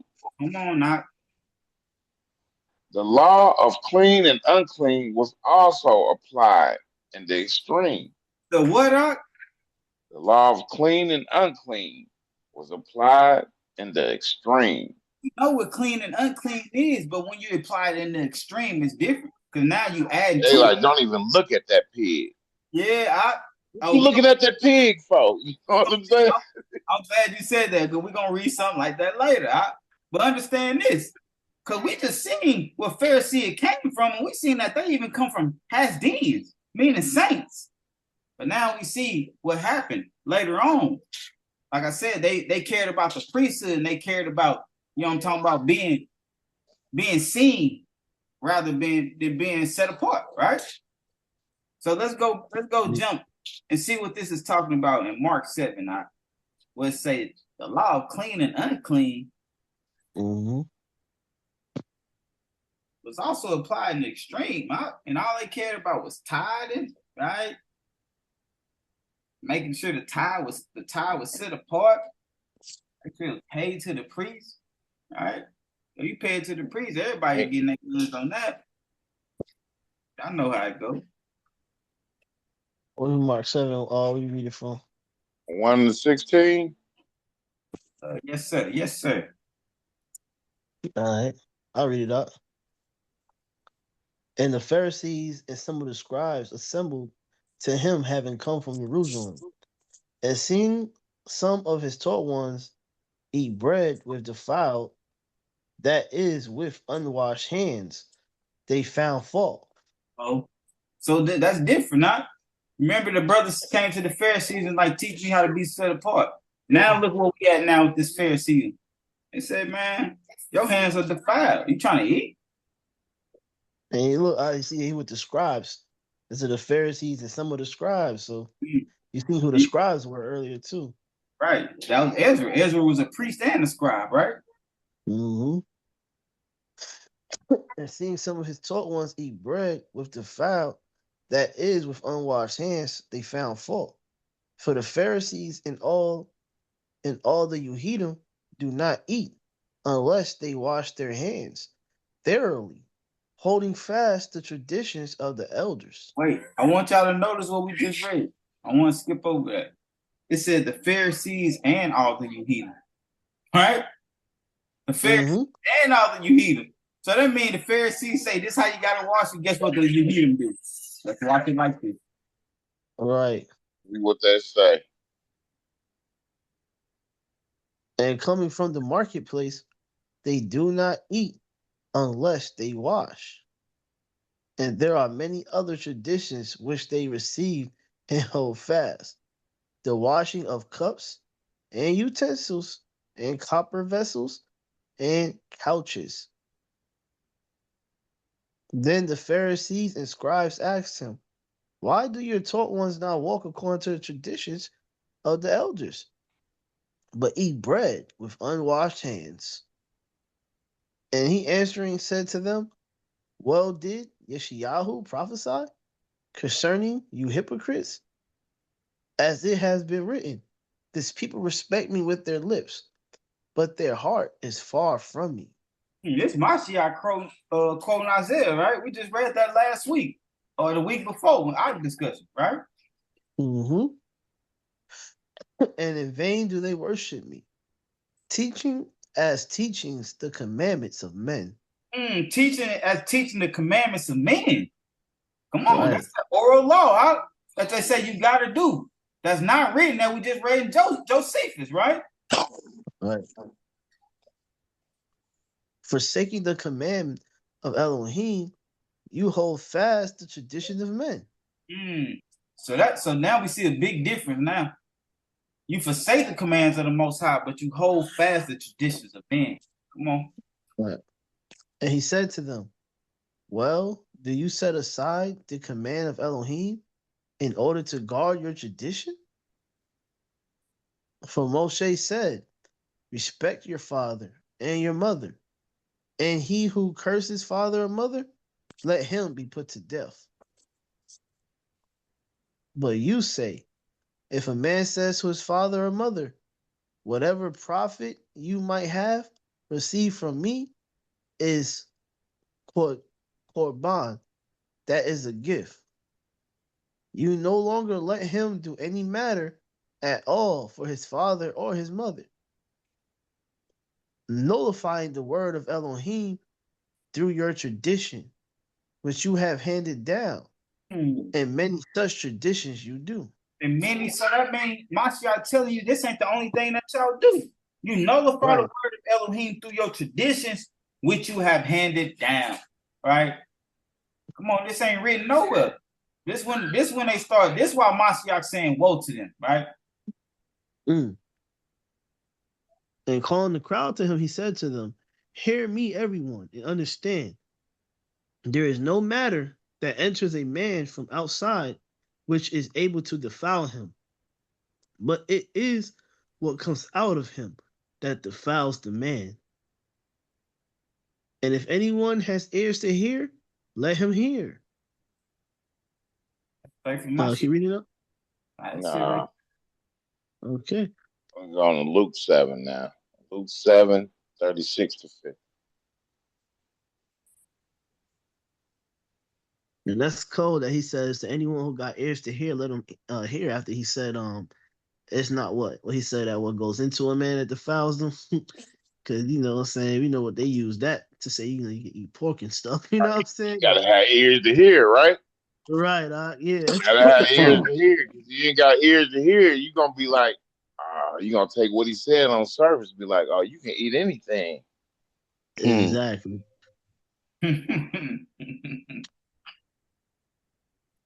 Well, yeah, now You hit that Luke 7, 36 through 50. all right. And one of the Pharisees asked him to eat with him. And he went into the Pharisee's house and sat down to eat. Come on, Mashiach dealing with these Pharisees. Y'all see this, right? Right, yeah. Okay. So it's like he Because trying they to show sick, them they sick. Yeah, he's trying to like it's like they, you know, like kind of like how you deal with pastors. It's like, okay, you know, I can see you got a heart for the Most High and all that, but you know, you're just not going in the right way. It seemed like the Most High, you know, Christ was trying to tell him, like, show him how it's done. You know what I'm saying? Would y'all say that? Or? Yeah. And then Pharisees wasn't just they everywhere. It's like they everywhere. At this time, And get away from them, huh? You can't get away from them because you remember a Pharisee is all Hebrews who separated themselves and they were kind of Levitical impurity, right? So these ain't just the Levites and the priests and stuff. These is all who separate themselves. There's a normal brother you might see at the Burlington when you shopping. You know what I'm talking about? I know where I shop at now. You know what I'm saying? At the Burlington when you shop and you feel me. It's straight Pharisee, right? You know what I'm talking about? So he brushing past them all day. You ain't seen the Sadducees, remember, because they only deal with who? What to say the Sadducees dealt with? I told you I in the discussion. The Sadducees dealt with the rich. Remember we read it. Oh yeah, the rich. Yeah, you said that earlier. Yep, with the rich. I ain't said we read it, right? Yep. Yeah. And see a woman in the city who was a sinner, when she knew that Yahusha sat at the table in the Pharisee's house, bought an alabaster flask of perfume. Come on, man. That's her best thing, right? And standing behind at his feet weeping, she began to wet his feet with her tears, and wiping them with the hair on her head, and was kissing his feet and anointing them with perfume. And when the Pharisee who had invited him saw this, he spoke to himself, saying, this one, if he were a prophet, would know who and what kind of woman this is, who is touching him, for she is a sinner. So we can only imagine what kind of woman she is for him to say that. And all she did was bring her best perfume. What she doing with that perfume? Probably seducing, right? Right. And Yahusha answering said to him, Shimeon, I have somewhat to say to you. And he said, teacher, say it. A certain creditor. So is Shimeon the one that was saying it? No, Yahusha. Yahusha saying this to him. Basically, I'm talking about, Yahusha knew his heart. Yeah, that she a sinner. He said that she was a sinner. That's what Shimeon said. Yeah, that's what Shimeon. Okay. I thought so. Is Shimeon being called the Pharisee, or this a separate person, or you know what I mean? No, Shimeon is the Pharisee who house he was. Gotcha. All right, that's what I figured. Okay. So I have somewhat to say to you. And he said, teacher, say it. A certain creditor had two debtors. The one owed 500 denarii and the other 50. And when they were unable to repay, he forgave them both. Which of them then shall love him more? And Shimeon answering said, I suppose the one whom he forgave more. And he said to him, you have rightly judged. And turning to the woman, he said to Shimeon, do you see this woman? I came into your house. You gave me no water for my feet, but she has wetted my feet with her tears and wiped them with the hair of her head. You gave me no kiss, but she has not ceased to kiss my feet since the time I came in. You did not anoint my head with oil, but she anointed my feet with perfume. Therefore I say to you, her many sins have been forgiven, because she loved much. But to whom little is forgiven, he loves little. So he's basically saying, Shimmy, you love little. Because Elohim is little, right? So that's why I say she loved much. And he said to her, your sins have been forgiven. And those who were sitting at the table with him began to say among themselves, who is this who even forgives sins? And he said to the woman, your belief has saved you. Go in peace. And this is what I was saying, like, as far as him being with him, like, probably just showing them how it's supposed to be, basically. Okay. I can dig that out. And like you say, your belief has saved you. So Shimeon going to invite him to eat with him, he probably was just doing that to try Mashiach. He didn't really believe. You know what I'm saying? Yeah. And he used that as a teaching moment to him, too. So show them the way. I think it was a teaching moment. I think it was. For sure. Yeah. Hey, Matthew 23. Matthew 23, 1 through 36. All right. No skipping or nothing. Yeah, we trying to see why Mashiach said, woe to the Pharisees. So we just seen what happened with Shimeon. Right? Right? And we seen before that, how they disregard the commands of the Most High to keep the traditions of their fathers. That's one woe, right? And we seen Shimeon, how he acted according to the woman, right? He didn't really truly believe. Right now, let's see why Mashiach said woe to the Pharisees. Go ahead. All right. Then Yahusha spoke to the crowds and to his taught ones, saying, the scribes and Pharisees sit on the seat of Moshe. On the seat, right? On the seat. Yeah, my bad. The scribes and Pharisees. Like Yamil said earlier, Ezra was a scribe. That they sit on the seat of Moshe. Therefore, whatever they say you do, whatever they say to you, guard and do.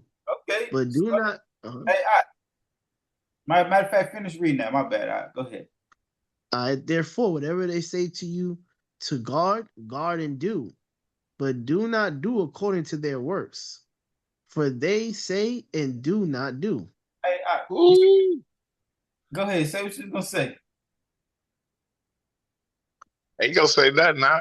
Okay. Hey, yeah, that brother did. Hey, click on that little message. Hey, click on that little message right there.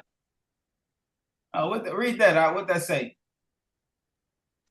4 of 11 available. Shem Top text read, he says, referring to Moshe instead of they say, referring to the Pharisees. Hey, let's replace that then with that. What the Shem Tov say, right? Because the Shem Tov was written in what Hebrew, right? Right. So this says the Shem Tov says he says, referring to Moshe instead of they say, referring to the Pharisees. So let's replace it one time and read that like that. Okay,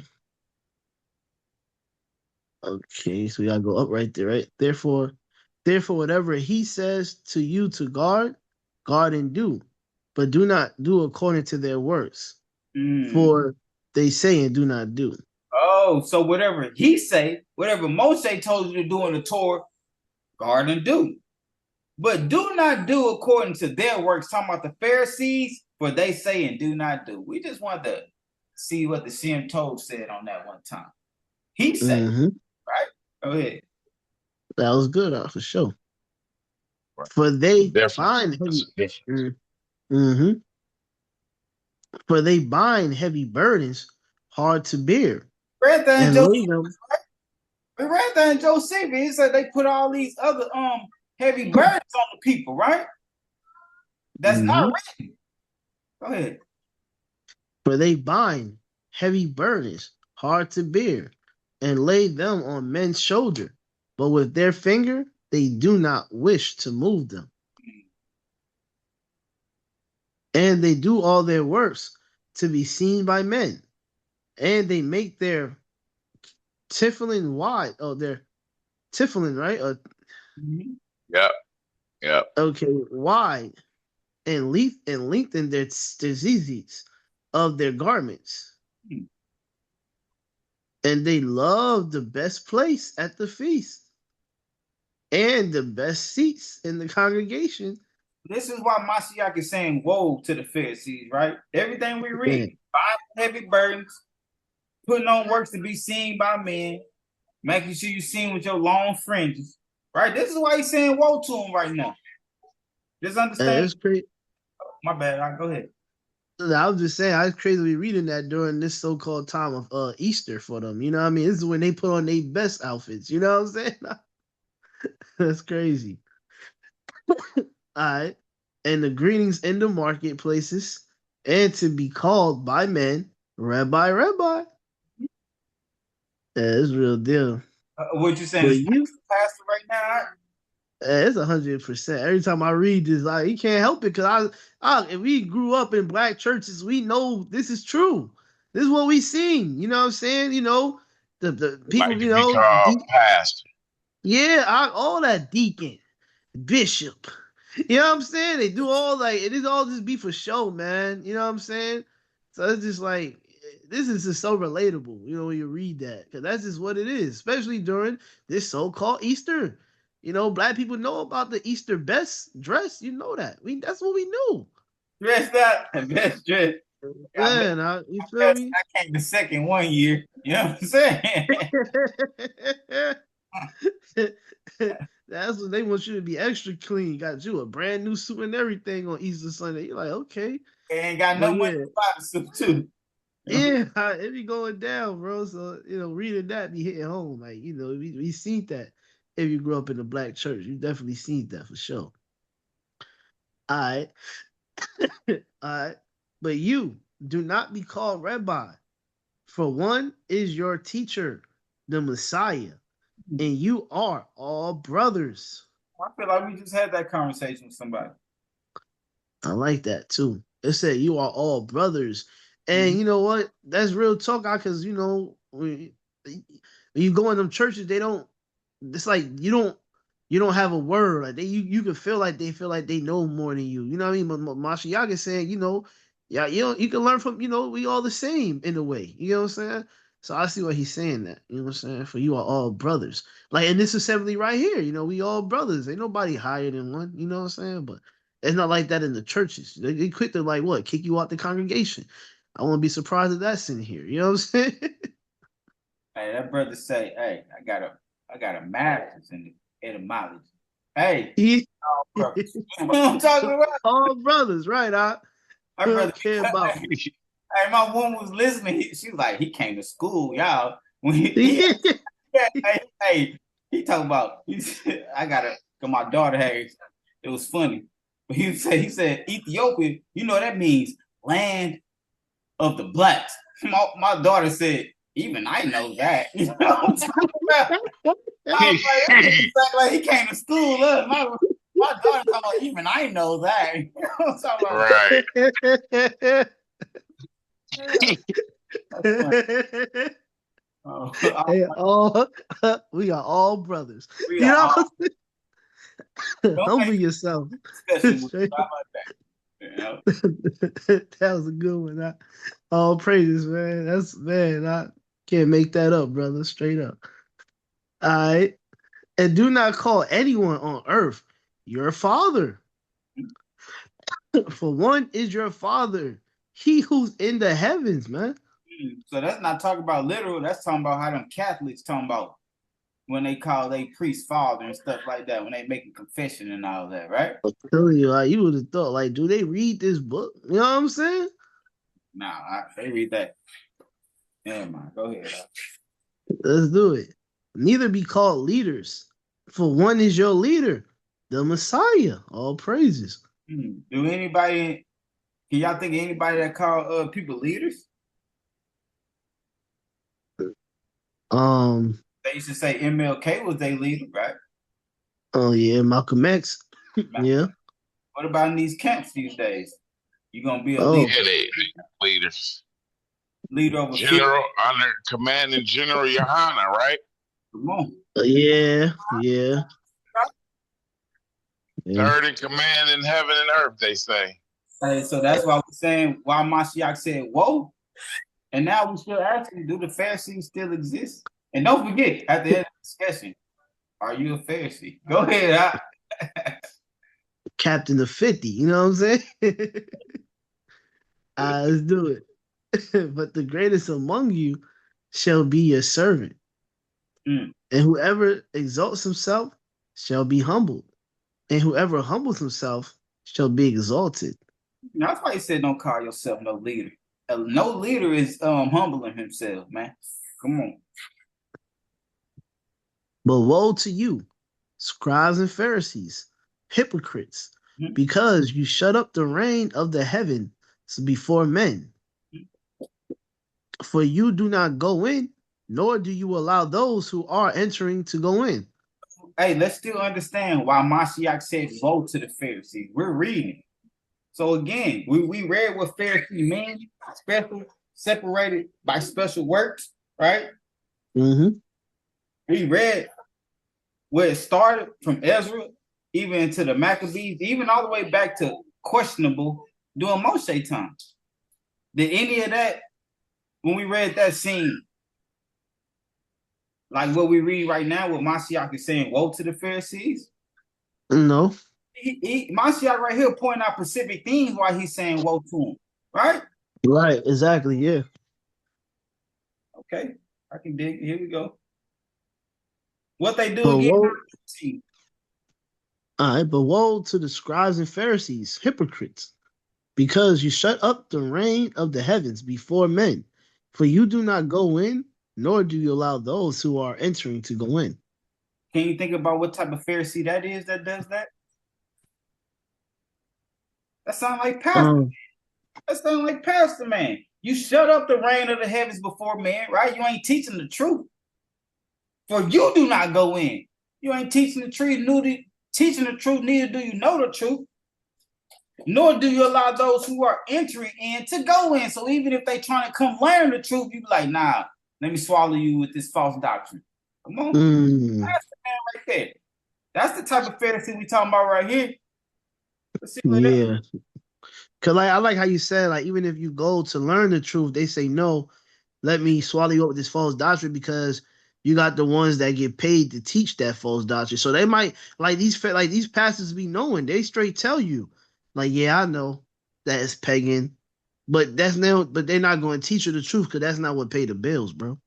Right. It's just like when I wanted to go talk to my uncle, I asked him, let's read something. He was like, no, because we don't believe the same thing. So I told him, so you'll let me go to the lake of fire because you don't want to give me the truth. You know, if I'm saying or doing something wrong, you should be able to correct me. Right. You know, and the same thing here. So basically, you shutting up the kingdom for me to even get in. Right. But we reading from the same book, though. So if y'all reading from the same book, where's the disagreement? That's the next question. You know what I'm saying? Yeah. Where's the disagreement? If we're going to read the script together, we should agree, you know, or maybe you just want to read 2 verses out of that whole paragraph. Well, let's do it. Let's read them 2 verses. We gotta start somewhere. You know, if we're gonna deal, we'll start there. You feel me? Man. You know, I will, but you know, they won't. The preachers won't do that. They just shut you down like, no, we ain't reading together, we ain't studying together. None of that. So again, because I got my theology, right? Mm-hmm. I went to school to learn this. You Hey, ain't go nowhere to learn this. hey, we've been hearing that for the last 2 weeks. Straight up. I went to How you school for say it? this. Education. You know what I'm talking Do.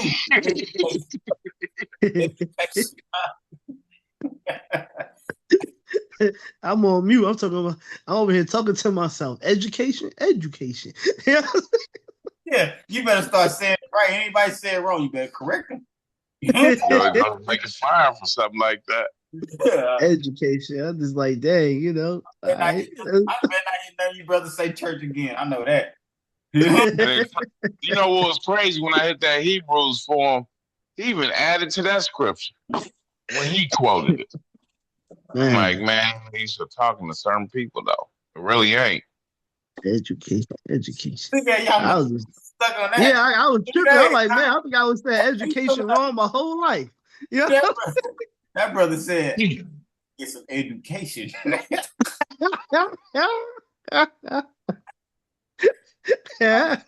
brother mind spinning for 3 days. That's somebody say it in his face. Education, are you dumb? It's education. Yeah. Yeah. I ain't messing with y'all brothers, man. Y'all brothers. All right, let's do it. 14. Yes, sir.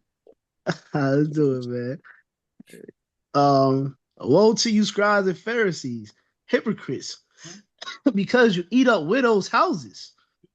Mm-hmm. That's because them tithes and offering. They making sure them widows Right. tithes, right? Come on. Right, you supposed to take care of the widows. Come on, because you eat up widows' houses. And for a show, make long prayers.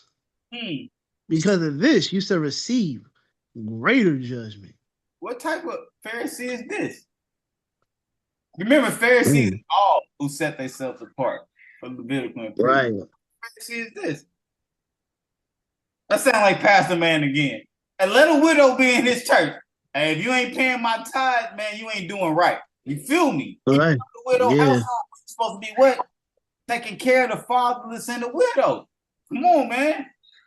Come on. I think I just saw somewhere a woman husband died and she, been paying tithes all her life in church. Man. And he wanted her to do the service for her husband. He like, you got to pay. I've been they should do it for free. Right. I've been paying tithes all of you can't come in on an off day and hey, I got to get paid for my service. That's how they feel. That's how they feel nowadays. Eat up widow houses. Eat it up. Crazy. You said an That's crazy. Yeah. You said an off day. Come on, man. That's you crazy. know what? That's an off day for the past. Like, you don't know what I'm be doing that day. Yeah, I'm golfing right now. Right. Oh, man. All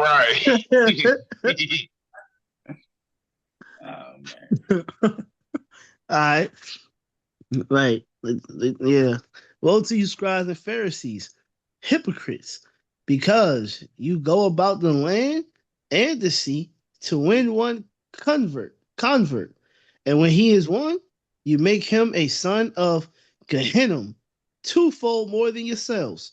What Pharisee does this sound like? We gotta know all the tribes, right? They all became, everybody that did this. And we seen what type of vow they had to make to become a Pharisee. What Pharisee? These sound like them Israelite Pharisees right here, huh? That's what this sound like. Yeah. They're telling the Gentiles they can't make it and things in that nature. You think so? Man.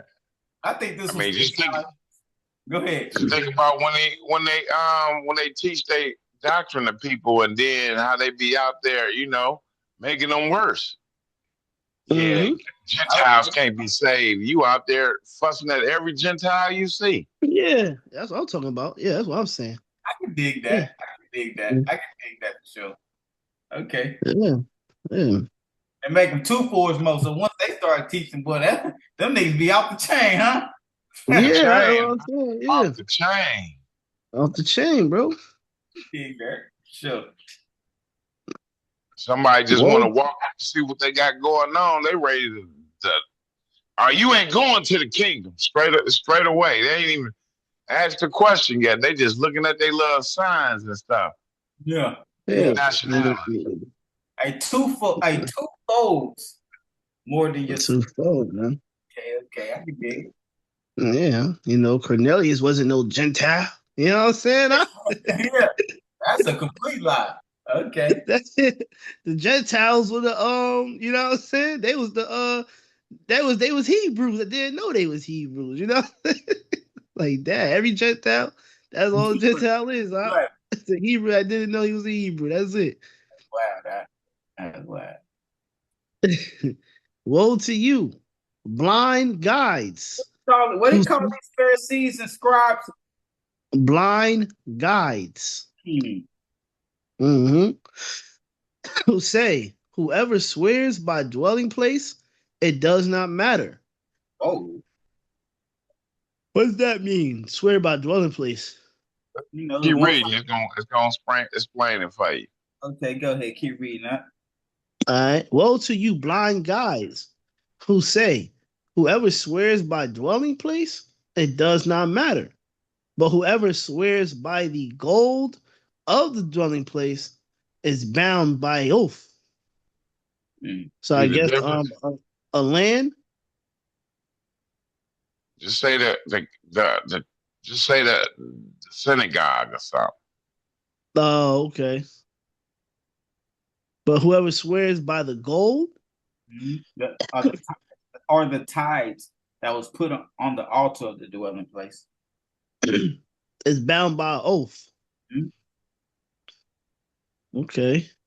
Because you remember, even Solomon told us to face the east, right? Right. Right. Are we praying toward the land, right? Yeah. So they swearing by this same dwelling place, but it does not matter. Go ahead. But let's say you gotta swear by the gold, like the riches. That's what I was trying to figure out. But yeah, like the riches. Read 17. Yeah, read 17. All right. Fools and blind, for which is greater, the gold or the dwelling place that set the gold apart? Yeah, there you go. Yep. Right. The gold. Yeah. Get it out. Huh? Get it? Yeah, it says fools and blind, which is greater, the gold or the dwelling place that sets the gold apart. So the dwelling place would be more important than just the gold, because the gold, he's just saying, is more so material. Put gold anywhere. Yeah, exactly. Yep. You had gold around your neck. The gold by the set apart place is different because it's by the set apart place, dwelling place. Yeah. Yep. And whoever swears by the slaughter place, it does not matter. But whoever swears by the gift that is on is bound by oath. Same thing, right? Mm-hmm. Fools and blind, for which is greater, the gift or the slaughter place? To sets the gift apart. He then who swears by the slaughter place swears by it and by all that is upon it. And he who swears by dwelling place swears by it and by him who is dwelling in it. So and he who swears, go ahead. So even when we come together, right? You say when two are gathered, right? Right? Yeah. So that's dwelling place regardless, right? We get together, that's the dwelling place, right? Yeah. So when I'm reading this, it's basically like them basically choosing the material stuff, like, money over the truth in a way. Yeah, I can dig that. Yeah, putting the money, the gold, and swear by, it's that the slaughtering, and you're putting that more. You're putting that over the truth, over the what the Most High established. You know what I'm saying? So yeah, that's why I started getting from that. Like the money in that offering thing, right? Is more important than telling the people the truth. Because you're like, if I don't tell these people the truth, it's gonna not pay my bills in that nature. If I'm the slaughterings, keeping keep these pagan days over the most high holy days. Hey, and it's a pagan day tomorrow that's gonna get them boys paid. Man, Right? exactly. Straight up. So now we read this, and like you say, it's that time right now. Man. That's crazy. Swear by it and by him who is dwelling in it. And he who swears by the heaven swears by the throne of Elohim and by Mm, him who is sitting upon it. mm, Woe to you, scribes and Pharisees, hypocrites, because you tithe the mint and the inus and the cumin and have neglected the weightier matters, right, of the Torah. So I was just, yeah. Come on. So Yeah. now we see about Mashiach saying, woe to the scribes and Pharisees. And we already know. We talking about it's more than what you think when it comes to scribes and Pharisees. It's a lot of them, put it like that at this time. Because we see what type of oath you have to be to be a Pharisee. All you have to do is say in front of 3 members that he will not eat anything which has not been tied, nor if there was any doubt about it, and that he will keep the law of purity in all matters, most especially in family affairs. So we know it was a lot of Pharisees that's all that you have to do to become a Pharisee, right? Mm.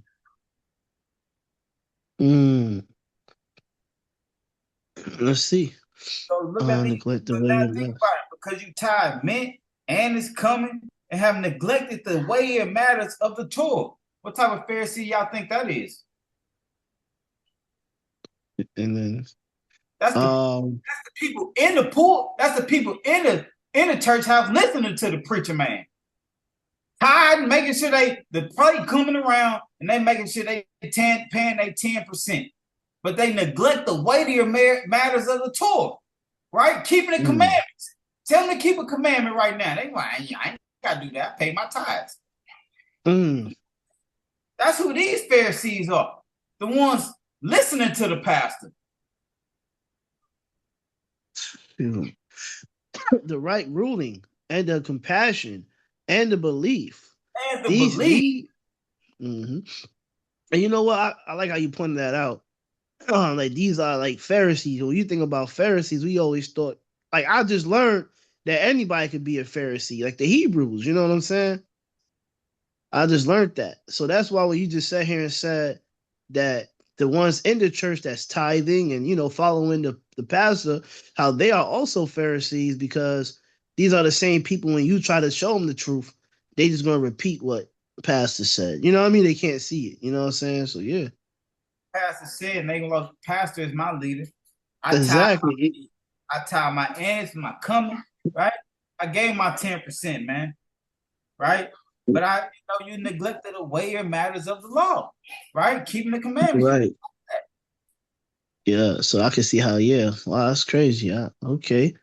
The right ruling and the compassion and the belief. These need to have been done without neglecting the others. Come on. These need to be done. Not, oh, you can do it if you want to. Need to be done, huh?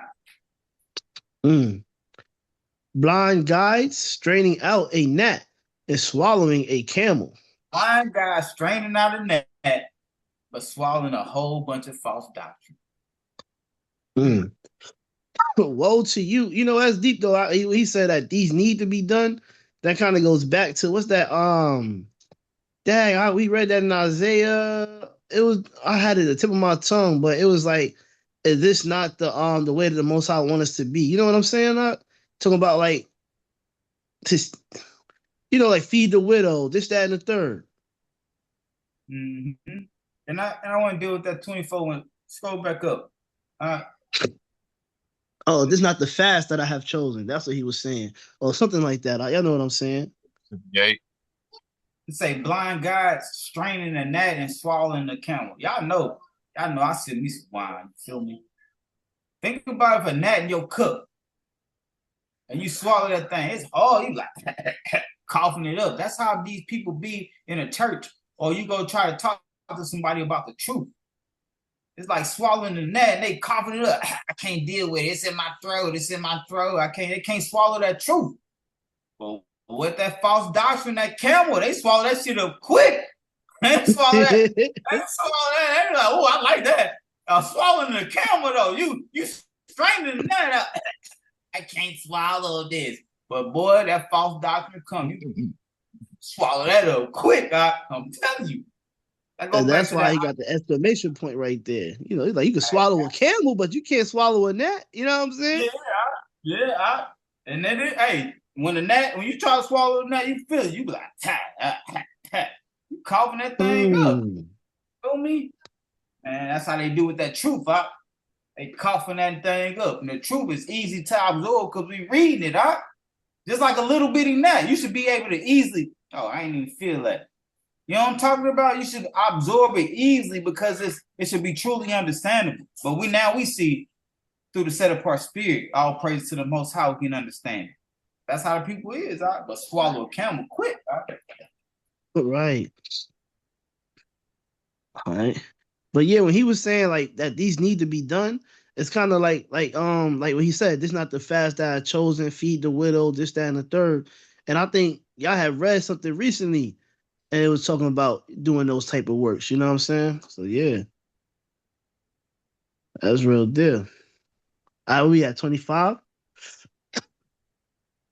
Woe to you, scribes and Pharisees, hypocrites, because you clean the outside of the cup and dish, but inside they are filled with plunder and unrighteousness. Right? Making sure that outside clean, but that inside dirty. Hey, I was waiting on Big. I had to say that because all day when he was talking to the brother, he was like, the Most High try your inward parts, your inward part. You know what I'm saying? That's what he said to the brother 20 times. I thought he was going to say something. Read that one more time. While I my bad. All right. 25 to the top. We've been on this same script for about 35, 40 minutes, I think. Go ahead, though. Hey, you the one that wants to sit and go back and forth with the brother. Y'all Mel came in and said, hey, August 4 o'clock, let's get it started. Y'all kept going for another 15 minutes. Come on, man. Come on. Let's do it. All right. Because you clean the outside, this is a straight script right here, too. I like this one.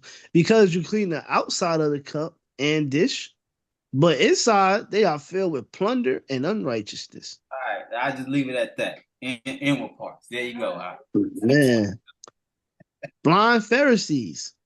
First clean the inside of the cup and dish so that the outside of them become clean too.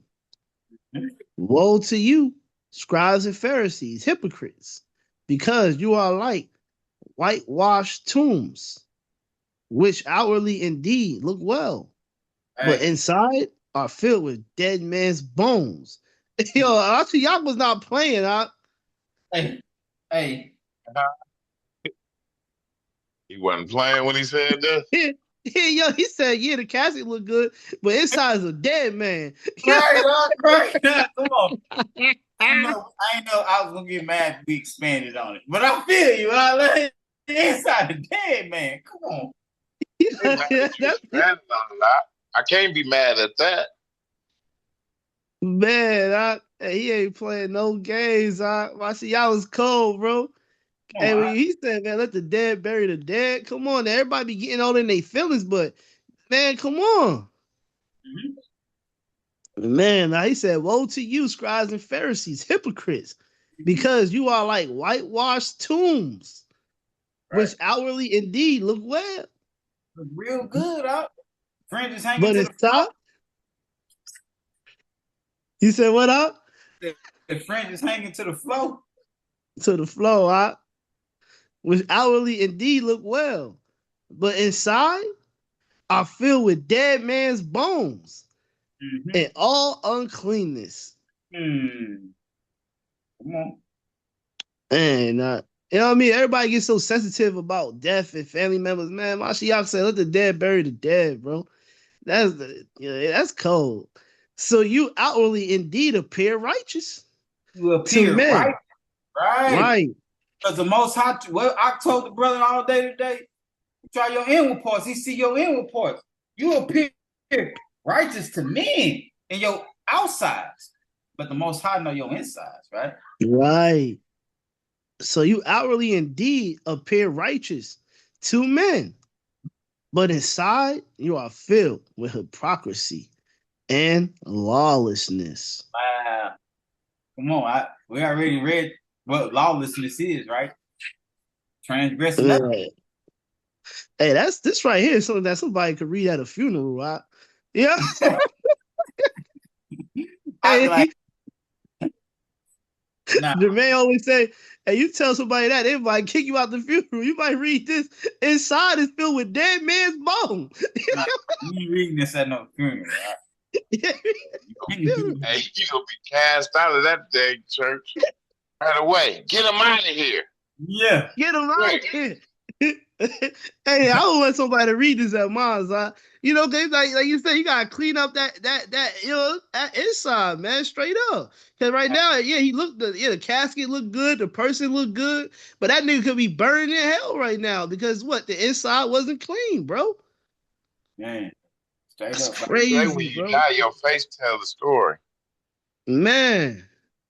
Man, My bad. I'm still stuck on that other one, man. Inside is dead man bones. Lord heaven, that's real, I had to catch myself when the brother was leaving. He was like, yeah, just make sure that y'all reprove the brother. He kept saying that. I was just gonna be like, well, since we were proving brothers, hey, ain't no man going to heaven. You know what I'm saying? Since we were proving, because he kept saying that, I was about to say that at the end. I was like, you know what? Let me hold it. You know Let him have it, yeah. You know. Well, yeah, man. That's real deal. All right. Woe to you, scribes and Pharisees, hypocrites, because you build the tombs of the prophets and decorate the monuments of the righteous. Right. And say, if we have lived in the days of our fathers, we would not have taken part with them in the blood of the prophets. What the Pharisees at? You know what I'm saying? Give us Barnabas. You know what I'm talking about?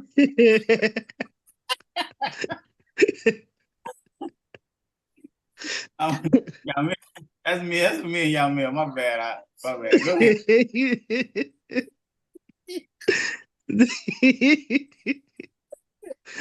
Let's do it, man. Let's do it. Thus you bear witness against yourselves that you are sons of those who did murder the prophets. And you fill up the measure of your fathers. Serpents, brood of adders. How would you escape the judgments of Gehenna? But the thing, because you remember the Pharisees is an innumerable people, a lot of them, right? So right. You fill up the measure of your fathers. That means you're doing more, right? Like you went over. Go ahead. Because of this, see, I send you prophets and wise men and scholars of scripture. Some of them you shall kill and impale, and some of them you shall flog in your congregation and persecute from the city to city. Hey, make sure we ain't flogging nobody in our congregation when they try to come bring us some. You know what I'm talking about? so that on you should come all the righteous blood shed on the earth, from the blood of the righteous, Abel. Yeah, Abel, okay, yep. To the blood of Zechariah, son of Berkiah, whom you murdered between the dwelling place and the slaughtering place. Truly I say, Daddy, right? What's that up? John the Baptist daddy, right? Now, we had a conversation on this before. I think we pulled it out. It was somebody different. I think we went to Second Chronicles. Second Chronicles 24, 19 through 22. I think we dealt with that. We said maybe on this. We just said maybe on it. And the reason why I said is him is because he said, all the righteous blood shed on the earth from the righteous Abel, basically. That's the beginning. Right? And then all the way to Zechariah. That's the middle. I'm talking about before the Messiah came, right? Right. That's what I'm talking about. Right. That's why. Okay. Hey, 24, second Chronicles 24, 19, 22. We'll read it again. I remember it was a maybe. I know what you're saying. I'm with you. I'm with you for sure. All right. Son of Berkayah, whom you murdered between the dwelling place and the slaughtering place. Truly I say to you, all this shall come upon this generation. Okay. Hey, let's keep moving. Let's keep moving. Luke 13. Oh, that was it? Okay. So all we got to see is why Mashiach said, woe to these Pharisees. Everything was real specific when he said it, though, right? He didn't just say, woe to the Pharisees because y'all wicked, right? He told every time I said, he told you why I'm saying woe to you, right? Yep, for the things that they doing. Yeah, like he said, my bad. Like he said, he told them to guard what they, guard what they say to guard, but don't do as they do. And he broke it down. Come on. And then he broke it down. Real specific with it too, huh? Mm-hmm. Right. Luke 13, 31 and 35. Yes, sir. Want me to hit it? Yeah, you can hit it, man. I know we're gonna get to it when you know what I'm saying? On the same day there came certain On the same day there came certain Pharisees saying to him, get out and go from here, for Herod wishes to kill you. And he said to them, go say to that fox, see, I cast out demons and perform healings today and tomorrow. And the third day I shall be perfected. But I have to journey today and tomorrow and the day following, because it is not fitting for a prophet to perish outside of Jerusalem. Jerusalem, Jerusalem, killing the prophets and stoning those who are sent to her. How often I wish to gather your children together, the way a hen gather her chickens under her wings, but you would not. See, your house is left to you laid waste. And truly I say to you, you shall by no means see me until the time comes when you say, blessed is he who is coming in the name of Yahuwah. So at that same time, what the scripture said, we said, Mashiach said, truly I say to you, all this shall come upon this generation. And on that same day, a certain Pharisee came to Mashiach and said, go, get out of here, for Herod wished to kill you. A Pharisee came to Mashiach and said that. If they hated Mashiach so much, why did the Pharisees say, hey, Herod trying to kill you, get up out of here? That's a question. If all the Pharisees wanted to kill Mashiach, why did a Pharisee come and tell Mashiach, get up out of here because Herod trying to kill you? On the same day, he said, woe to the Pharisees. That's the same time. That's why I said, and see, there. Wait, and on the same day, there was a certain Pharisee. If you read Luke 13, he's given the same proclamation that he's given in Matthew 23. The same proclamation to talk about woe to the Pharisees. But in that same day, a Pharisee came to him and said, what? Get up out of here. Like you said, the original, like a Pharisee, I guess, don't necessarily mean, someone, the examples that we see. I guess the whole point of a Pharisee was to just be following the law, I guess. You know what I'm saying? So maybe that was a Pharisee that followed the law. Separated by special works. That's what a Pharisee is. Yeah. So maybe, Oh, he was a true Pharisee, I guess. I don't know. oh, Because I guess, yeah. okay. That's why I'm good now. Because, like you said, separated by special work. So we read that early in the beginning, that you said was not the Levites separated by special works, which they were. So, I mean, I guess there's different Pharisees, like, I guess, separated by the works, as in what the Most High call work, or separated by works of men. You know what I'm saying? That's what I'm seeing. I like that. I like that. For sure. Let's keep it going for I get mad at us. Here we go. I ain't getting mad. I know. Gotta keep you loose. All right, John 3, 1 through 21. Hey, let me hit this one out. All right. And there was a man of the Pharisees, Nicodemus was his name, a ruler of the Yuhid. This one came to Yahusha by night and said to him, Rabbi, we know that you are a teacher come from Elohim, for no one is able to do these signs you do if Elohim is not with him. The Pharisee came to him. Why he come to him by night? He ain't want nobody else to see him.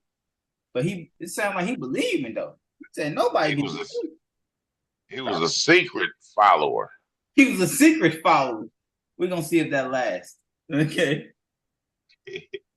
Yahusha answered and said to him, Truly, truly, I say to you, unless one is born from above, he is unable to see the reign of Elohim. That's real parabolic, isn't it?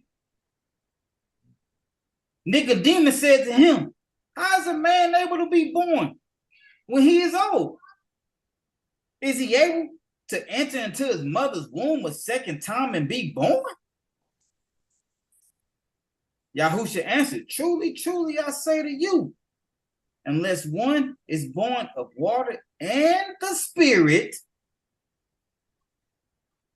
is that baptism in the Spirit? Water baptism. and the Spirit, he is baptism. unable to enter into the reign of Elohim.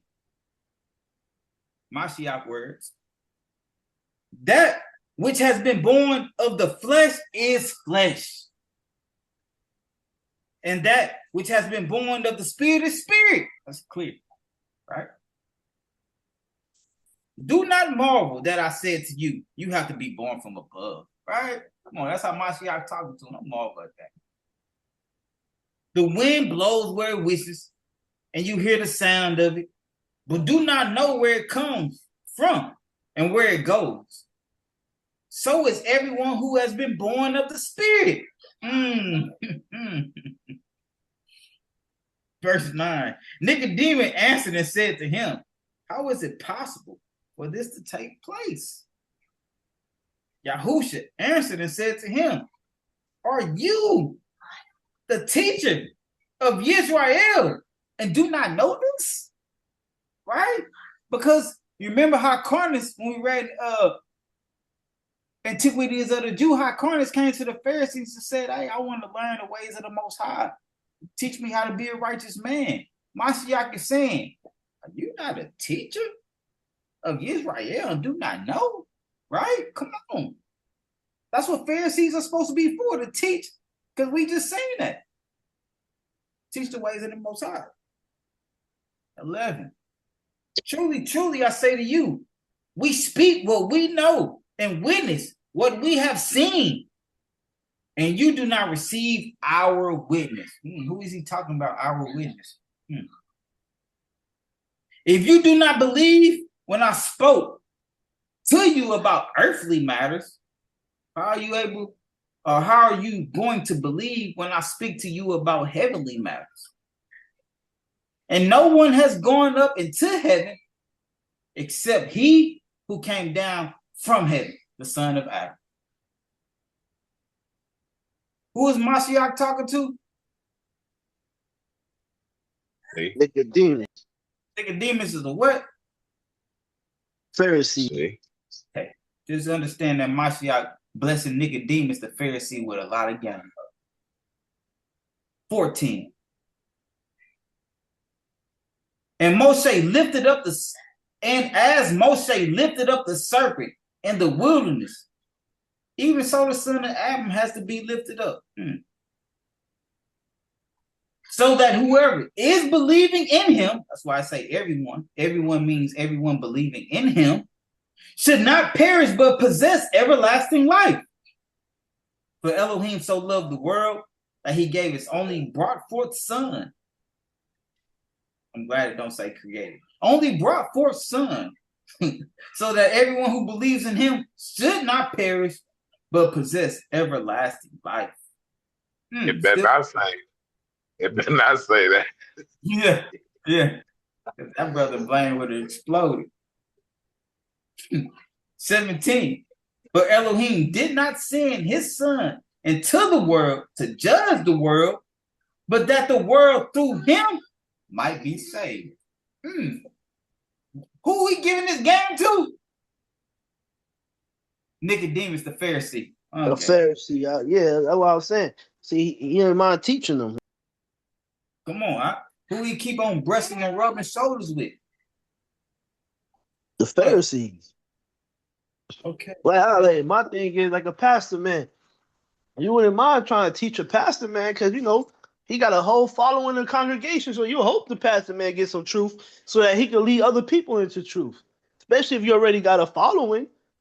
Because that's what people was following in those days, the Pharisees. When we was reading Woe to the Pharisees, every time we had a comparison to, well, for the most part, every time we said this is a comparison to who, it was sound like Pastor Man. Pastor, truth. I think we read something earlier. My bad. We read something earlier where it's talking about how the Pharisees had a lot of followers, like a lot of respect from the other people too. So right, we read that in Josephus, right? Sure, and they had a lot of power amongst the people, the multitude. Right. Well, so they was teaching the people the truth. You know what I'm saying? Then yeah. So that's why Mashiach trying to get with these people, because who we see in our community that got a lot of power and a voice? Pastors. And yeah. Say that one more time for the people so they can hear if they wouldn't listen. Yeah, the pastors. Right? Yeah, they got a lot of followers, a lot, they got a voice out here. So we will hope to give the pastor the truth so that he could give everybody else the truth. But we read earlier that these must choose the money and stuff. That's why you say woe to the Pharisees, right? Right, or these Pharisees, like you say, because it ain't just the one that had the ones with the money. Wasn't it the scribes with the money and the Pharisees with the multitude? No, the Sadducees dealt with the rich people. Right? Okay, Sadducees. The Pharisees had the multitude, and what y'all may are trying to say, they had the multitude. Right. So they had a bigger following, a bigger ear listening to them, right? Let the Pharisee get the game, right? Come on. Hey, I heard Hezekiah one time. I used to be a Pharisee, right? You know what I'm talking about? But he's giving a lot of game now. He might still be a Pharisee, but let's keep reading. Let's still see. We still gonna ask ourselves at the end of this discussion. Am I a Pharisee? But we seeing Nicodemus, he getting a lot of game from Mashiach right now. Right? This ain't no minimum game. We done seen Mashiach dwelling in the Pharisee's house.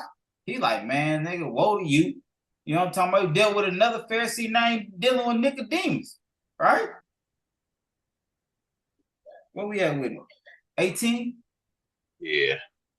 He who believes in him is not judged, but he who does not believe is judged already, because he has not believed in the name of the only brought forth Son of Elohim. And this is the judgment, that the light has come into the world. And men love darkness rather than the light, for their works were wicked. For everyone who is practicing evil matters hates the light and does not come to the light, lest his works should be exposed. But the one doing the truth comes to the light, so that his works are clearly seen, that they have been wrought in Elohim. After this, Yahushua and his taught ones came to the land of Yahudah, and he remained there with them. And was he murdered? I might have went too far. Yeah, we stopped at 21. Oh, okay. Luke 23. I get this one. So we just seen that Mashiach gave all this game about everybody's favorite scripture. John 3:16, for Elohim so loved the world that he brought his only brought forth son. But look who he giving the game to, a Pharisee, Nicodemus, a chief Pharisee, right? Right. Yeah. Yeah. Hey, Luke 23, 44 to 52. And it was now about the 6th hour, and darkness came over all the land until the 9th hour. And the sun was darkened, and the veil of the dwelling place was torn in two. Mm-hmm. And crying out with a loud voice, Yahushua said, Father, into your hands I commit my spirit. And having said this, he breathed his last. And that's what we just read. But of the same game he gave Nicodemus, the Pharisee, Elohim so loved the world that he gave his only brought forth son. Everybody know the scripture. So that everyone who believes in him, that means everyone who believes in him. That doesn't mean he died for everybody. Everyone who believes in him should not perish but possess everlasting life. So now we're dealing with it. Go ahead, Doc, my bad. And the captain, seeing what took place, praised Elohim, saying, truly, this man was righteous. That was a Gentile that said that. Go ahead. And when all the crowds, I was an Israelite, he didn't know he was an Israelite. He didn't know he was an Israelite? No, he didn't know it. He didn't know. Okay. That's Kim. That was the camp say. He had me at first. I was like, what? You know what I'm talking about? He had me at first. I was like, what? I was like, oh, okay, camp stuff, my bad. You know what I'm saying?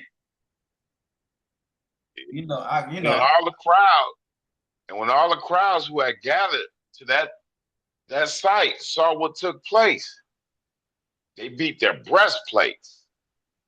I mean, they beat their breasts and went away. And all those who knew him, who had knowledge of him, right? Mm-hmm. And the women who followed him from Galilee stood at a distance watching this. Yeah. Be careful. Don't go too close, stand at a distance, right? Plus, yeah, like you was with him. They see him weeping, you next. Yeah. And see, a man named Joseph, a council member, a good and righteous man. Oh, let's say Joseph, he was a what up? A council member and a good and righteous man. Joseph was a Pharisee. We're going to see that later. Go ahead. He was not agreeing with their counsel. He was not agreeing with the rest of the council of the Pharisees. From Ramathaim, a city of the Yehudim, who himself was also waiting for the reign of Elohim. Joseph was waiting on this. Go ahead. He going to Pilate, asked for the body of Yahushua. Wait. We're going Luke to 52, right? Yeah, and then we on John 19 now. Okay, you on it. All praises. Here we go. John 19. We want to see about this Joseph, the same one that went to Pilate and asked for the body of Yahushua, right? Right. And Nicodemus, who at first came to Yahushua by night, also came, bringing a mixture of myrrh and aloes, about 100 pounds. Look at that up. This same Nicodemus, when Joseph asked for the body, he came with Joseph too. And look what he brought him. He brought him some myrrh, some aloes, and 100 pounds of it, huh? Right. Then they took the body of Yahushua and bound it in linen wrappings with the spices, and was the habit of the Yehudim in burial. Yeah, we ain't got that habit no more. we done been taken to the Americas. All we know is box and dirt. And most expensive box you can find too. The most expensive. It better be that fresh oak wood. Huh? Right. They ain't gonna do nothing but dump them out of it later on. That's why they try to let people leave before they cover the body up. You think Get so? money for these. Yeah, I heard about that. They've been doing that for the longest, right? I didn't know that. Huh? Y'all just put me on. This one dude, when they was burying his people, he took a hammer and started smashing the casket. He's like, yeah, y'all ain't gonna take this one. That's a good idea, though. And at the place where he was impaled, there was a garden. And in the garden, a fresh tomb in which no one had yet been laid. There, then, because of the preparation day of the Yehudim, they laid Yahushua because the tomb was near. What preparation day is that talking about? That talking about? I don't know. That's like, was that the feast of unleavened? Wait. No, you own it. You're right there. You're right feast there. of unleavened bread. Yes. Yeah. Oh yeah. Okay. Yep. Yeah. This is the confusion. This is the confusion in the scriptures when they see preparation day. They said it had to be Friday because they was preparing for the Sabbath day. But if we go read, I believe it's in Luke, we see it was a high Sabbath, right? It was doing Passover. Right. So it was talking when they say a high Sabbath, they was preparing for that Sabbath day, and that Sabbath day fell on the Feast of Unleavened Bread. Right? That's that preparation. Right, yeah, because I think Mashiach was keeping Passover, what they call the Last Supper. He was actually just keeping the Passover. So he was. Yeah, okay.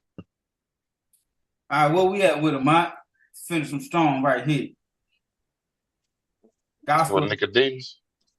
Yeah, because we just seen that Nicodemus came to Mashiach by night, and then we seen Nicodemus first came by night, and then he was one that burned myrrh and aloes, right? And he was with Joseph.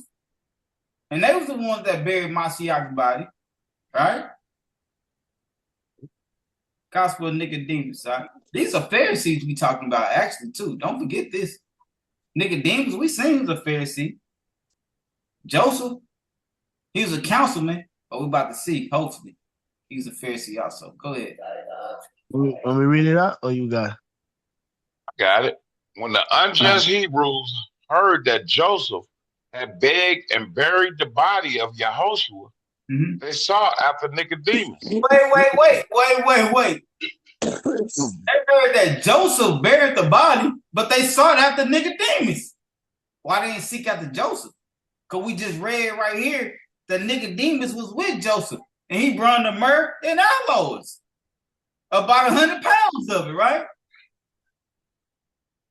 They ain't like that. Okay. You his follower? You a follower he is now? Oh, is that what they asked her? That's how they felt. Okay.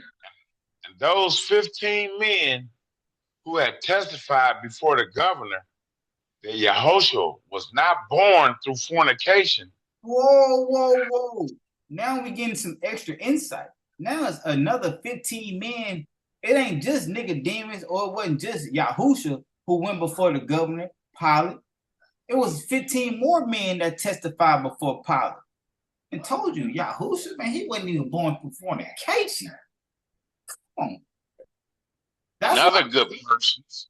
That's why it was so easy for for not even, I ain't gonna say easy. That's why he said, man, I wash my hands with the blood of this man. Yeah. And other good persons who had shown any good actions toward him, but when they all concealed themselves through fear of the Hebrews, Nicodemus alone showed himself to them and said, how can such people as these enter into the synagogue? Ooh, Nicodemus. The Hebrews answered him, but how durst thou enter into the synagogue, who was a confederate with the Messiah? Let thy lot be along with him in the other world. See that? He was happy to hear this. Right. Nicodemus answered, hey, I gotta say it right for Shad get me. I mean. So may it be that I may have my lot with him in his kingdom. Whoa, Nicodemus, we read that he was a what? Pharisee. Pharisee. In like manner, Joseph, when he came to the Hebrews, said to them, why are you angry with me for desiring the body of Yahushua Pilate?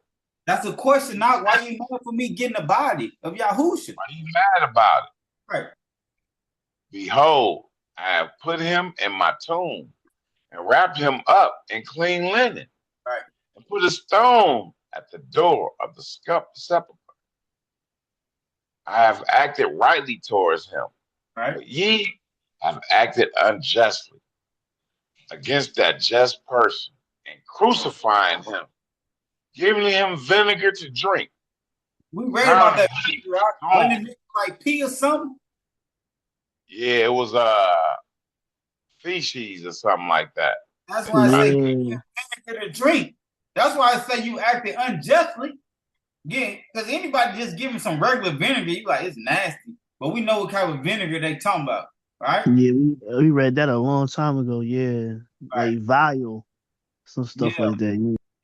Right. Crowning him with thorns, tearing his body with whips, and prayed down the guilt of his blood upon you.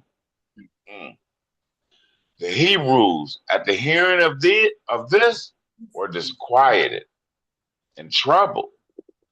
And they seized Joseph and commanded him to be put in custody before the Sabbath and kept there till the Sabbath was over.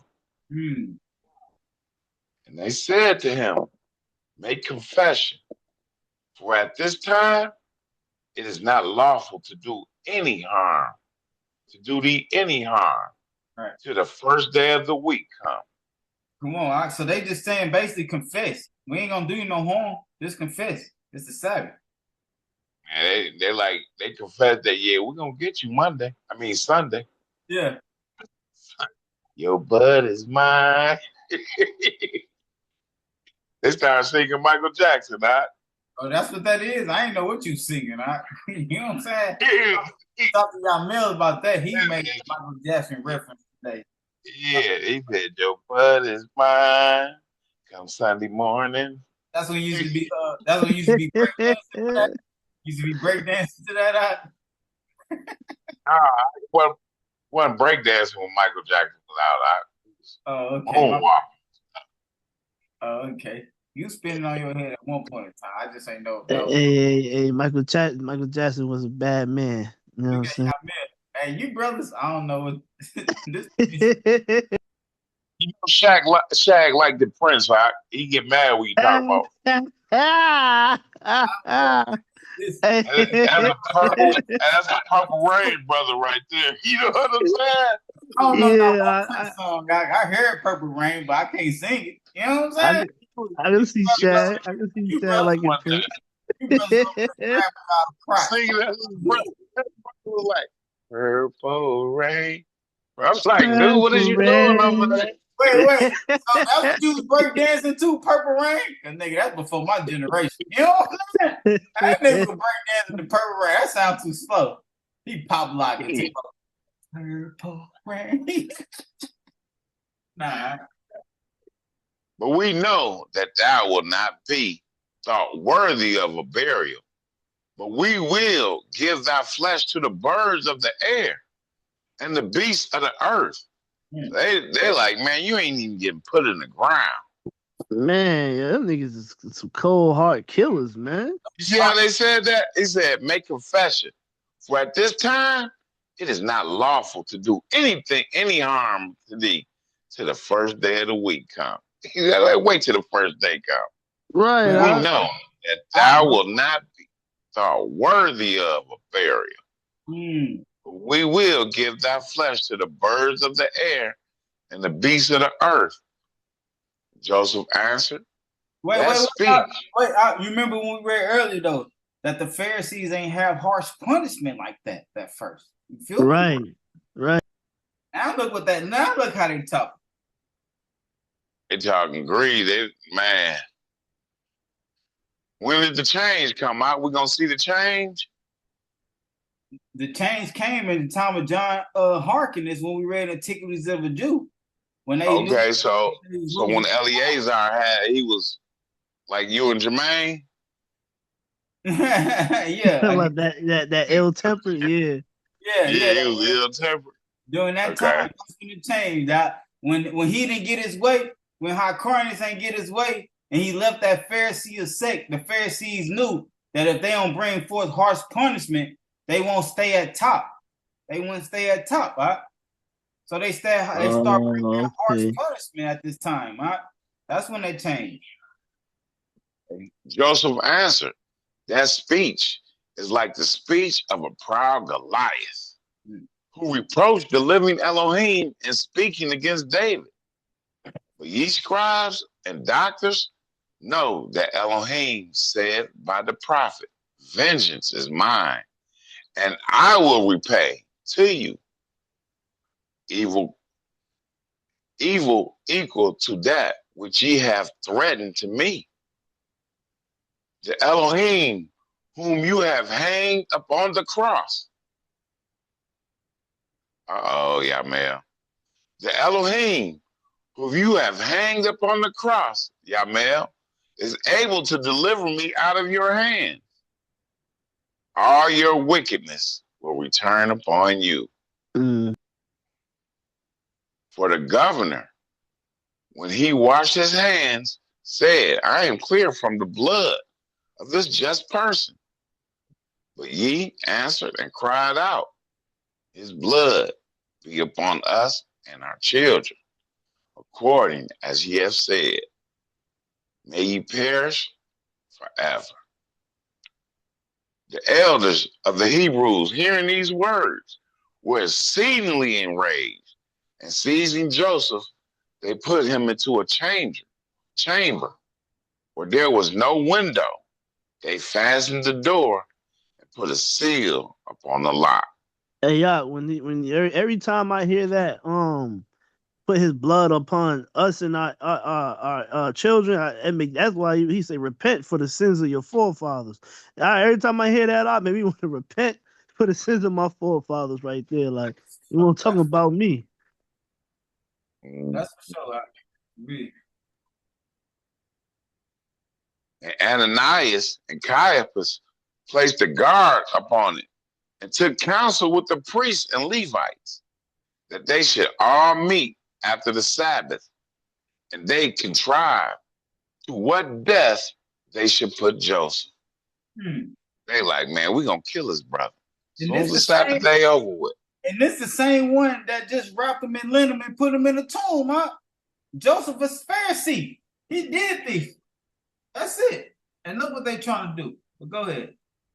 When they had done this, the rulers, Ananias and Caiaphas, ordered Joseph to be brought forth. Wasn't Caiaphas the high priest at that time, huh? Come on. Okay, this is all I got, but I know that you got more in your book, huh? Nah, this is what we stopped at because it said in this place there's a portion of the gospel that is lost, omitted, which cannot. Yeah. I thought I read something on this. I think the Messiah came and got him out of the jail too. Yeah, I ain't had no more on it. It was just we seeing that this same Joseph that got his body and wrapped him up wanted to show that he also was a Pharisee like Nicodemus, right?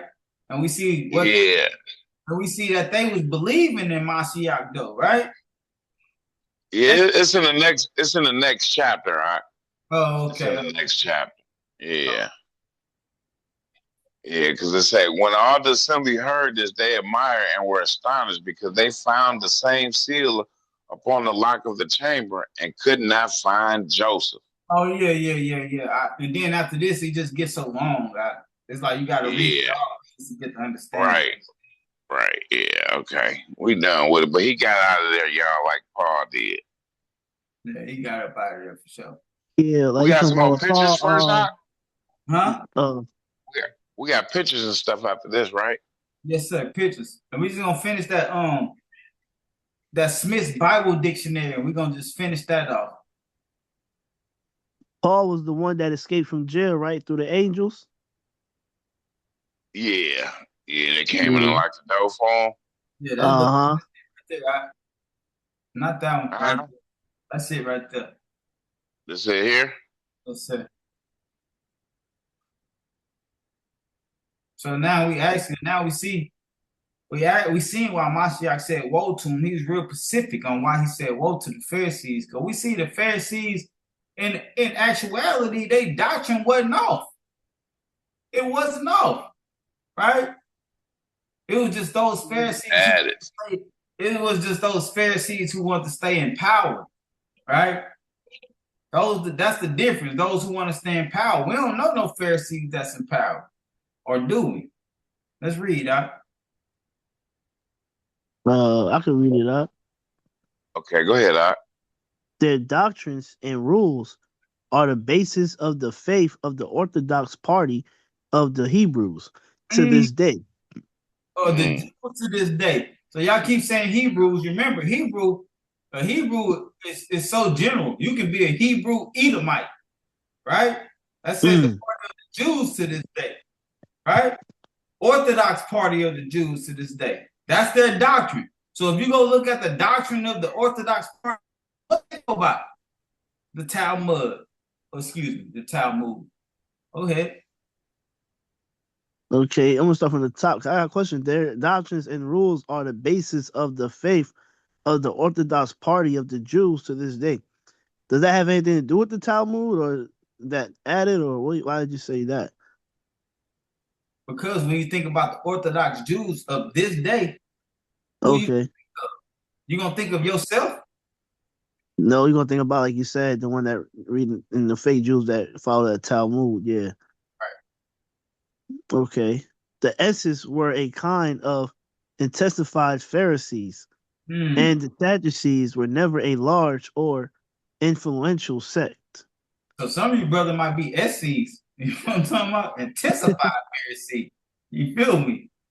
And it says, the Essenes were a kind of intensified Pharisees, and the Sadducees, it says they were never a large or influential sect. When we seen that the Pharisees before was influential, you know what I'm saying? A lot of the people followed them. So, but the Sadducees, remember, they only dealt with who? The rich.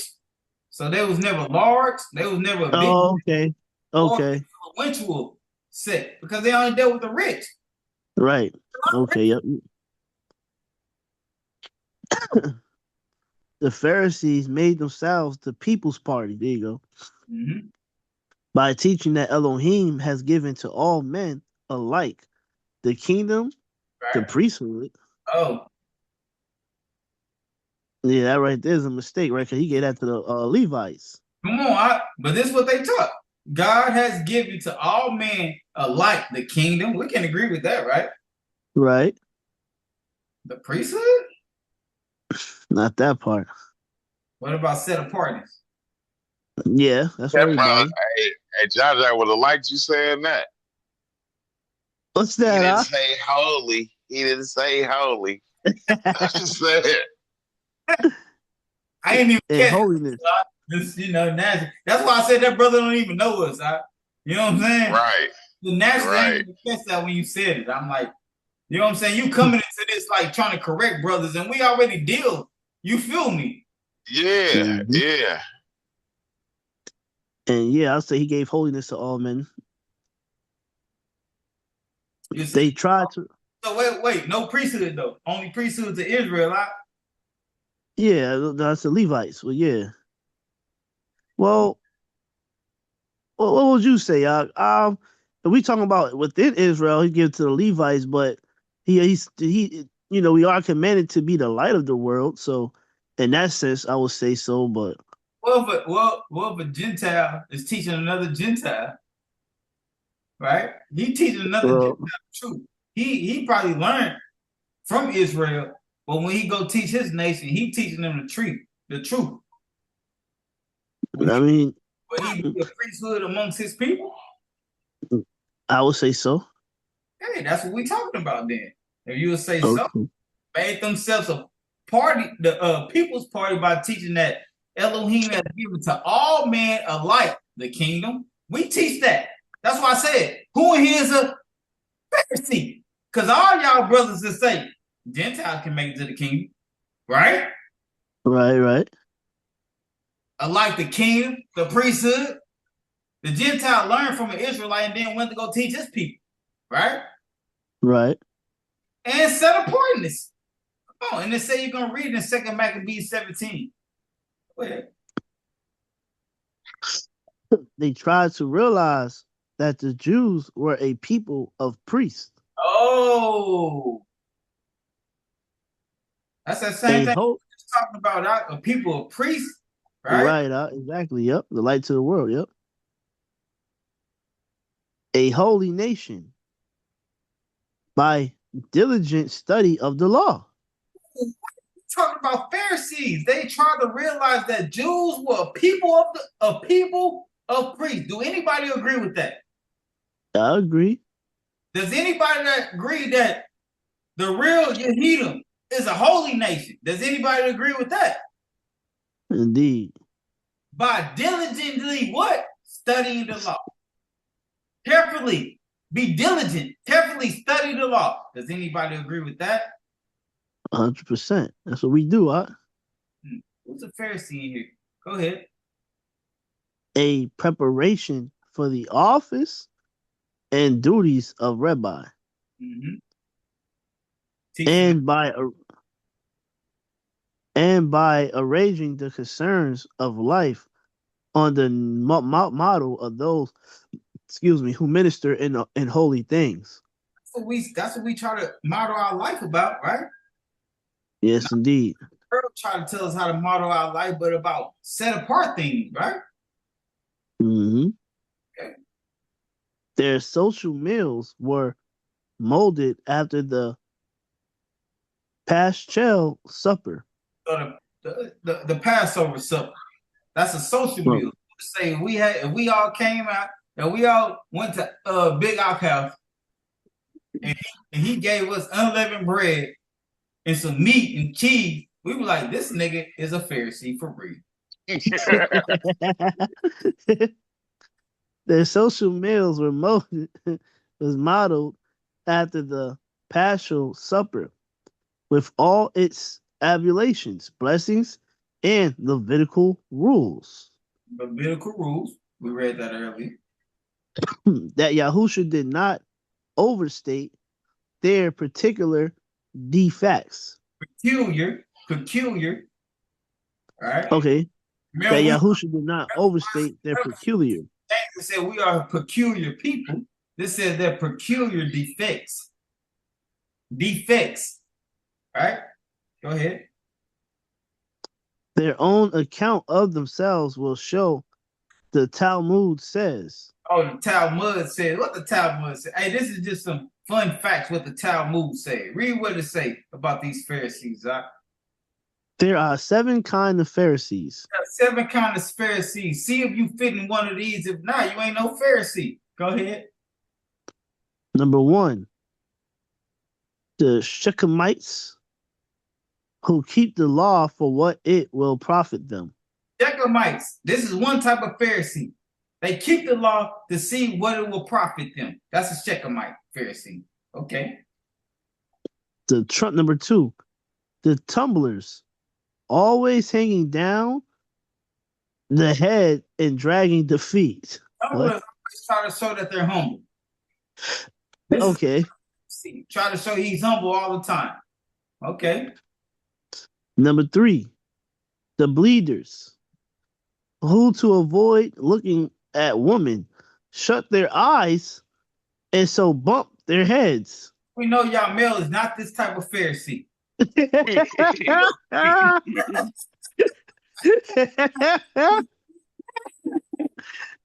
all type of nut.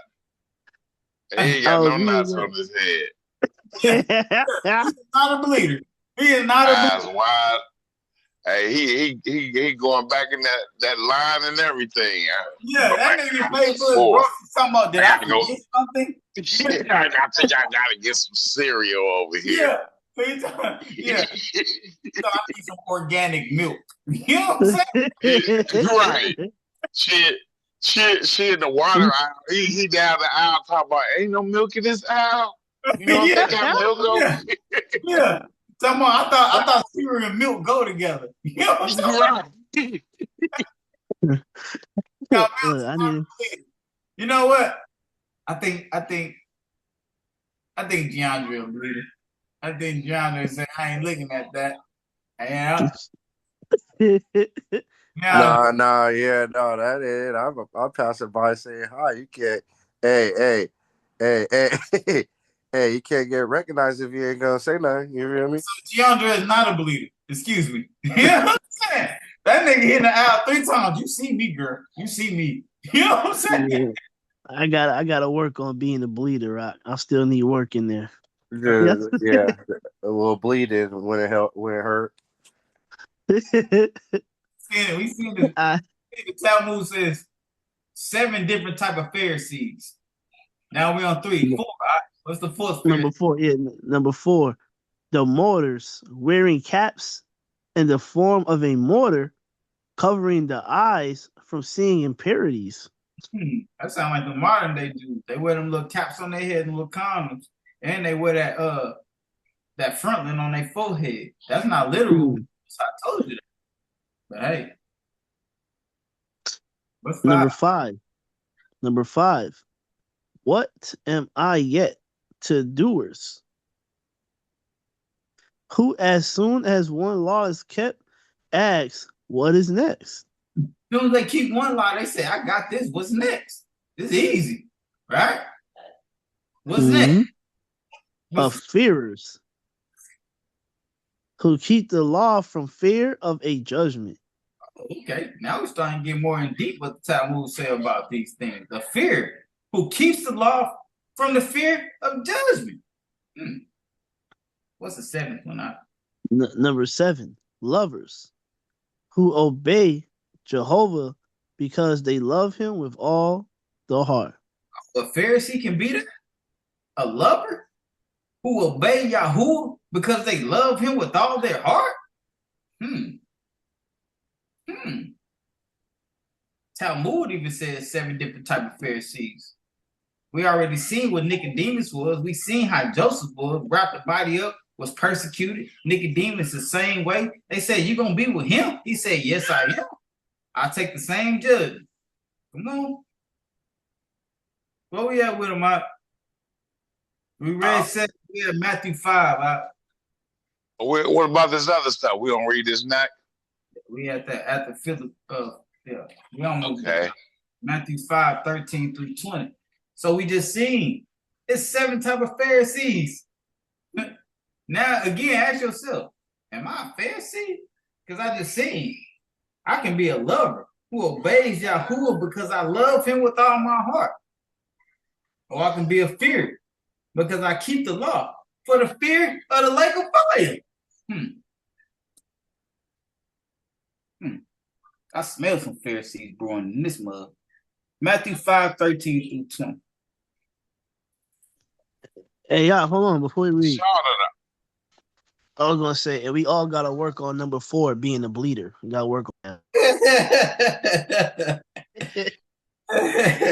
I can deal with it. Let me read bleeders to him. That's number 3.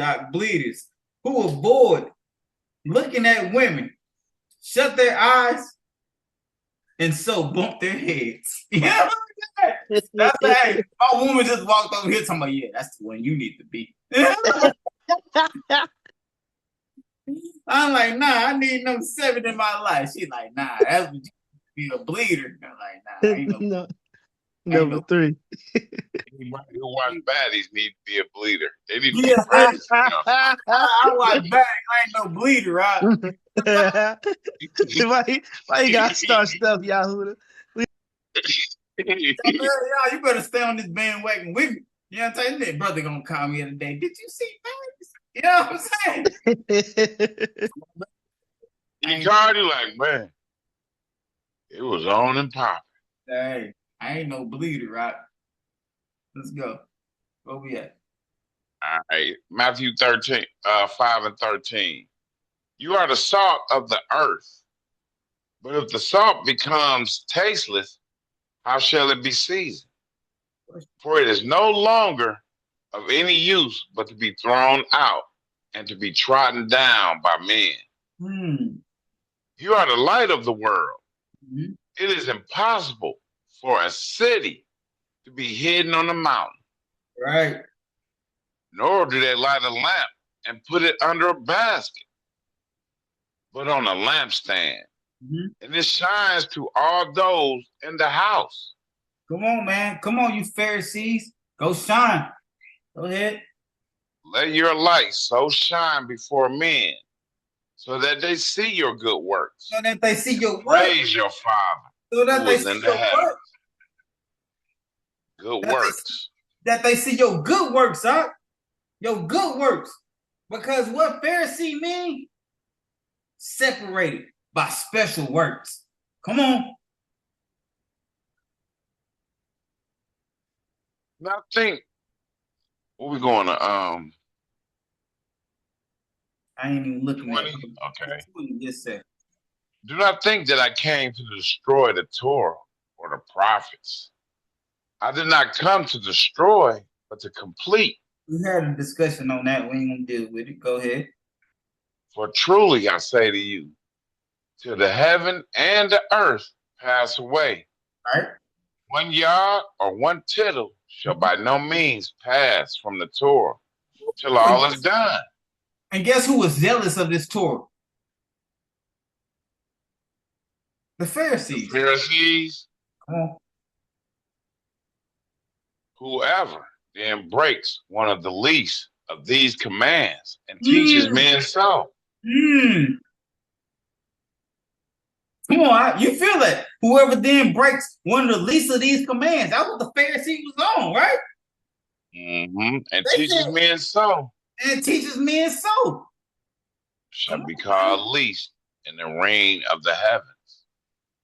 But whoever does and teaches them, he shall be called great in the reign of the heavens. Oh, so now, but whoever does, you got to do it first and do what?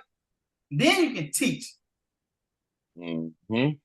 Called great in the reign of the heavens. Go ahead. For I say to you that unless your righteousness exceeds that of the scribes and Pharisees. Right, Ezra was a scribe, Ezra was a scribe. We read it earlier. We got to exceed his righteousness, huh? Go ahead. You shall by no means enter into the reign of the heavens. He probably talking about the modern day scribes and Pharisees. It didn't say modern day. It didn't say modern day. Because back then they wasn't that bad. We read it. I agree. After a little while, they started killing everybody. I agree. I'm glad you was paying attention to the discussion, Scott. I agree with you completely. Back then, but it didn't say back then. It said exceeds the scribes and the Pharisees. So we still gonna leave. And so he talking about what they see now because he talking to them, right? Did it say see that? See how they is now. Did it say Don't that? Be like them because because he talking about what they see right now, what they seeing in front of their faces now. I can agree. Yeah, You know, I was just about like to say I like agree with before that. when we talked about how people start out from the church and they start off doing the right things, and then when that money comes, oh man, I'm not disagreeing with you at all. I can agree with you completely. That's not the point, though. Right? what's That's the not point? the point is, like you say, Ezra was a scribe. So that means we need to make sure it exceeds that. So that means our righteousness needs to exceed that. Period. It is what it He is. talking about Ezra though. He talking about these scribes and Pharisees that they was dealing with in his time. I can agree with you with that. Yeah, no. Just leave it at that then. That sounds better. So you just said basically and bring Ezra into these modern day scribes and Pharisees. All right? Nah, we just read that Ezra was a scribe and a priest. So again, if you saying I don't want to make sure my righteousness exceeds that, so be it. But it said exceeds the scribes and the Pharisees. That's general. And we read that Ezra was a scribe, so it needs to exceed that. It is what it is. Go ahead. I think that's what you're talking about, though. I said I agree with you, but don't no, leave it at that then. No. Don't that basically when you say that to me, I'm not talking about Ezra. That means you're trying to deter yourself to say I don't have to be that righteous. That's what that sounds like to me. I can do. That ain't what I'm saying. What I'm saying is, exceed the Pharisees. That's what the scriptures say. And we read that Ezra was a scribe. So basically, it needs to exceed that. Point blank, period. Point blank, period, man. It is. No. Hey, Shaq. Forgive the brother. He's a baby in the word. Oh, okay. He wasn't talking about Ezra. He was talking about some scribes and Pharisees that was around during that time. Yeah, that's what I think. Cause what it says, if it don't, you shall by no means enter into the reigns of heaven. So I think Ezra was a righteous man, right? Yeah, he was righteous. He was doing the right things. He wasn't adding to the word and adding this and that. They started adding more later. Wait, so you said he wasn't adding to nothing. He made everybody. You know what I'm talking about? That was a Levite. Make sure that you leave your Gentile woman. So if you a Levite, you got a Gentile woman. Then what? Exceed the 5. That was in the what's the name though, wasn't it? What? Like, for the Levites. Is it the command? Wasn't it the commands for the Levites in Leviticus when he told them take a woman from your kinsmen or something like that? I think that's what all of Israel is supposed to do. That, like, not messing with no different woman. I think I forgot where it's at in Leviticus, but I remember him saying something about the Levitical priesthood. They couldn't marry a woman that wasn't a virgin. That was one of the things. I know that. We didn't read it. We talked about it, right? Yeah. So that's what I'm talking. That's what I think Ezra was doing. Okay, but I don't think he was saying, "Hey, you gotta wash your hands every every time you eat." I don't think Ezra was doing that. We read the definition of a Pharisee. It said the sect included all Hebrews who separated themselves from every kind of Levitical impurity, following the Mosaic law of purity. That's the definition, Doc. So, I mean, you can take it how you want it, Doc. I'm not disagreeing with you at all. I'm just basically saying that a Pharisee mindset ain't, It sounds like they started out doing the right things, though. That's just what I'm saying. And then after that one dude, Eleazar, came, now we got to start killing people. You know what I'm saying? Yeah, So it he got a made little it a colder. little more and more. That's what I'm saying. I agree with you. When Yeah. Ezra first said he a Pharisee, it probably had a different definition on it it probably was the same So, definition that they so used, but there was a difference between them Pharisees and the Pharisees that the Mashiach was around.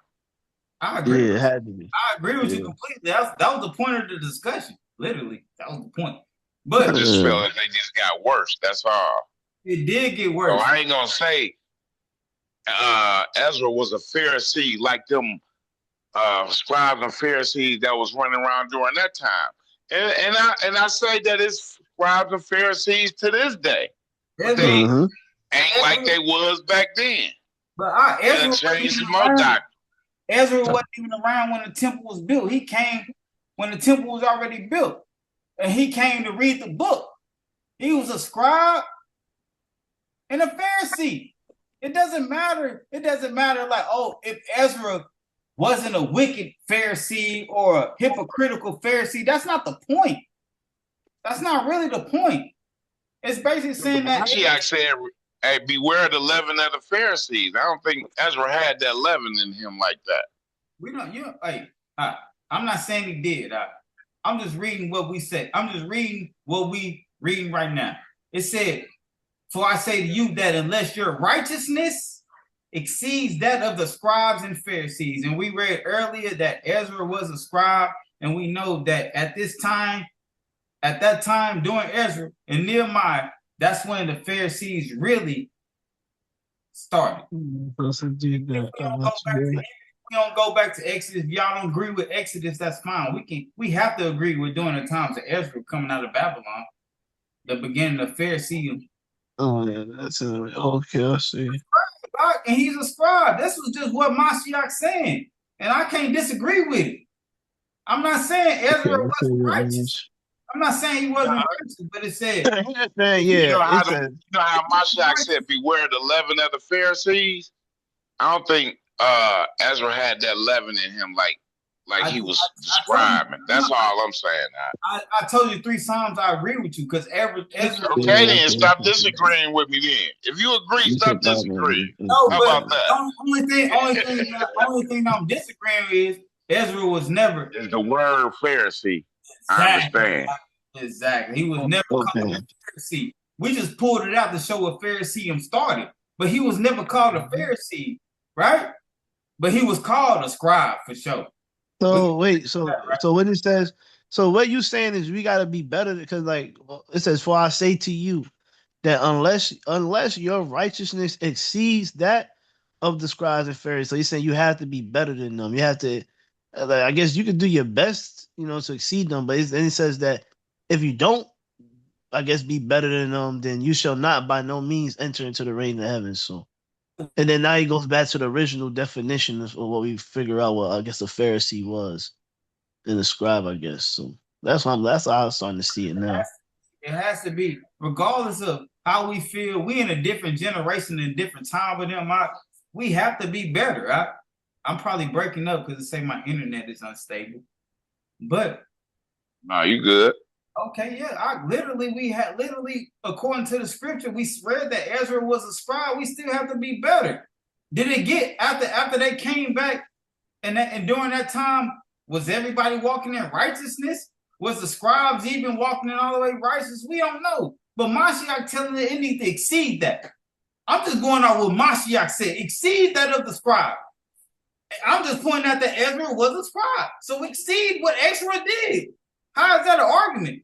Just be like, yeah. Because he didn't say see what Ezra did. He said see what these scribes and Pharisees that you see walking around nowadays doing. That's basically how it sounds to me. Yeah, but I didn't read these Pharisees of these days. I just read scribes. I didn't read that either. I just I added to it. Exactly. To make it sound like how it sounds to me. You know what I'm saying? That's just how it sounds to me. We can agree to disagree, but I don't think he was talking about when they first started. I think he's talking about how they so evolved into what they are today. Don't be like them. That's how I looked at it. But what? Tell me, this all I'm asking you right here. Tell me what's What wrong. is wrong? Yeah, tell me what's wrong with trying to exceed the righteousness of Ezra. Just tell me what's wrong with that. Ain't nothing wrong with that. Okay, so that's all Mashiach saying. Ain't nothing wrong with that. Exceed that righteousness. If you seen the righteousness of Ezra, exceed that. What's wrong with that? Because I don't believe that Ezra had that leaven in him. Like when he said, beware of the leaven of the Pharisees. I don't think Ezra had that leaven in him like that. Okay. I just don't believe that. That's just my thought. You say you don't think, you don't believe. That's fine. I don't believe it. I don't believe he had that leaven like the scribes and Pharisees had in them the day when Mashiach was walking around. And there's nothing wrong with that. I'm just saying, what's wrong with exceeding that? That's all I'm asking. What's wrong with me trying to exceed Ezra's perfection? If Ezra was considered perfect in your eyes, what's wrong with you as an Israelite trying to exceed his perfection? To serve the Most High. Ain't nothing wrong with that. And that's all we talking about. That's all we talking about. If you say ain't nothing wrong with it, I agree with you. It just sounds like a different context when you say it like that. No, like when you apply Mashiach words to Ezra, it sounds like different context. It's taking it out of context. That's what I'm saying. That's what I say it like that. How about that? And I rebuttal with that saying, we just seen early and read that Ezra was a scribe, right? Can you agree with that? I agree, 100%, 110%. And then the next point is showing what's wrong with Ezra being a scribe. You saying that Ezra was perfect, right? I ain't say he was perfect. If he was perfect, he probably died for us. Are you saying Ezra was kingdom bound? How about that? I say he was kingdom bound. I say that, yeah. And all I'm asking is, what's wrong with exceeding Ezra's kingdom boundness? Nothing. That's all we saying. Exceed and that. All I'm saying is, man, y'all tripping. I don't think the Messiah was talking about. I don't think the Messiah was talking about 20 years ago. Beware the scribes and Pharisees of 20 years ago. Now, beware the ones that you see walking around today that's teaching you. Do what they say and not what they do. You can't name a scribe. He ain't say 20 years ago, do what Ezra and them say, but don't do what Ezra and them did. No, he talking about the ones that's around him today. You can't name. I'm just talking about in the context of it, but you're right. All right, here we go. Let's finish. That's all I'm saying. Yeah, that's all. Yeah. All right, what we at with it? Ain't nothing on the screen. Hey, okay. You got stuck on them scribes so hard. You know what I'm saying? Yeah. Screen timed out on you. You know what I'm saying? The screen said I can't take it. That's what the screen said. I can't take it.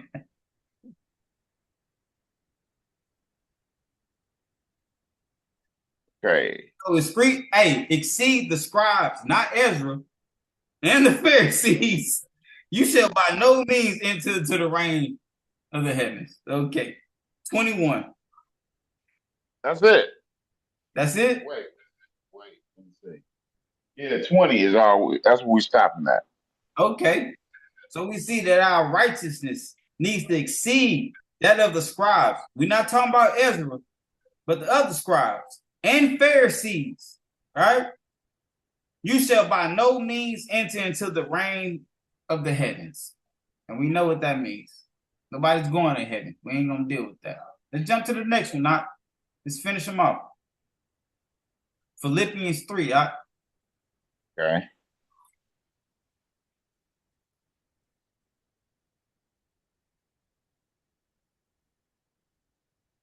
Boy, I'm ready to deal with this discussion next week. You know what I'm talking about? That brother. You know what I'm saying? Hey, y'all gonna have to have a camera going back and forth. Yeah, y'all brother. Y'all got the camera Hey, here and then y'all I say forget, you something, know. swing the camera to me. You know what I'm talking about? Hey,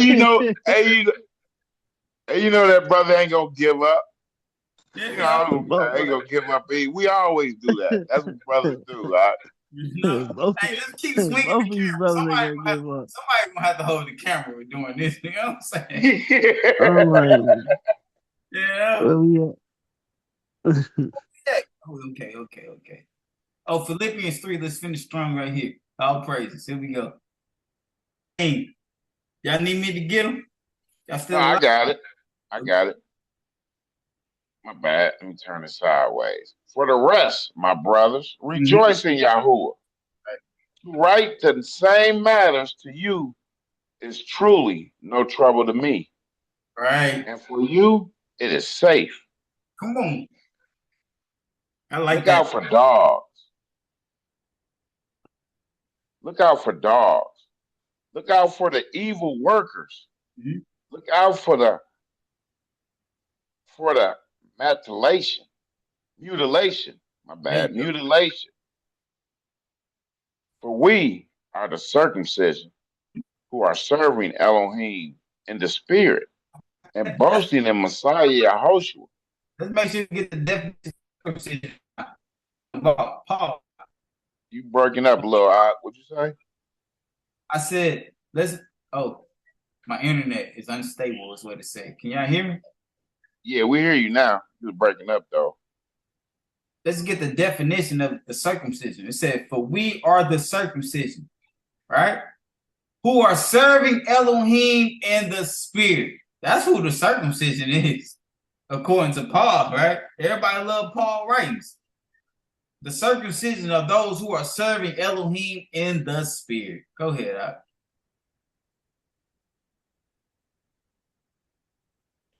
We are serving him in the spirit and boasting in Messiah and do not trust in the flesh. Though I too might have trust in the flesh, if anyone else thinks to trust in the flesh, I'm more.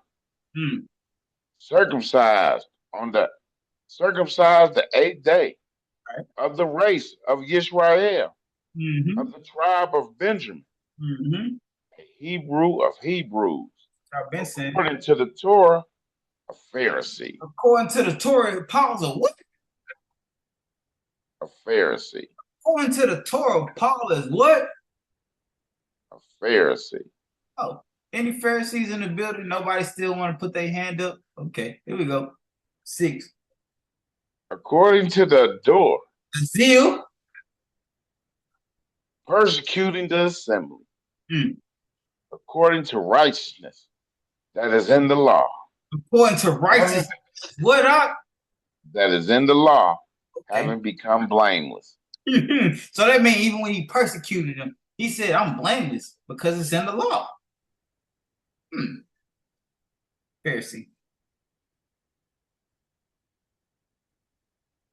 But what might have been a gain to me, I have counted as loss because of Messiah. Right. He said, being a Pharisee, I counted as a gain to me, but it's really a loss because of Mashiach. What is more? I even count all to be lost because of the excellence of the knowledge of Messiah Yahushua, my master, for whom I have suffered the loss of all, and count them as refuge, in order to gain Messiah. That's nasty right there. Be found in him, not having my own righteousness, which is of the law, but that which is through belief in Messiah, the righteousness which is from Elohim on the basis of belief. To know him and the power of his resurrection, and the fellowship of his sufferings, being conformed to his death, if somehow I might attain to the resurrection from the dead. Not that I have already received or already been perfected, but I press on. Do what? but I press on. Mhm. I keep my hand to the plow, basically what he said. I keep going. Like he said, Right. not that I have already received or already been perfected, but I press on to So lay hold. Go ahead. people that say save once, always save. This is contrary to that. Right. To lay hold of that for which Messiah Yahushua has also laid hold of me. You heard? Brothers, Come on. brothers, I do not count myself to have laid hold of it yet, That's it. but only this, forgetting what is behind and reaching out for what lies ahead. All right, to kingdom. Come on. Right. I press on towards the goal for the Go. prize of the high calling of Elohim and Messiah Yahushua. Man, it goes the kingdom. Go ahead. As many then as are perfect should have this mind. Hey, the same mind as Paul talking about right now. He's saying as many then as are perfect should have the same mind. Come on. And if you think differently in any respect, Elohim shall also reveal this to you. Come on. What Yamel always tell Big God? He got the spirit. Come on, he'll reveal it to you. But to what we have already attained, walk by the same rule. Be of the same mind. That's simple right there. Joint. I'll say it again. I said that's simple right there. Be of the same mind. I agree. Go ahead. All right.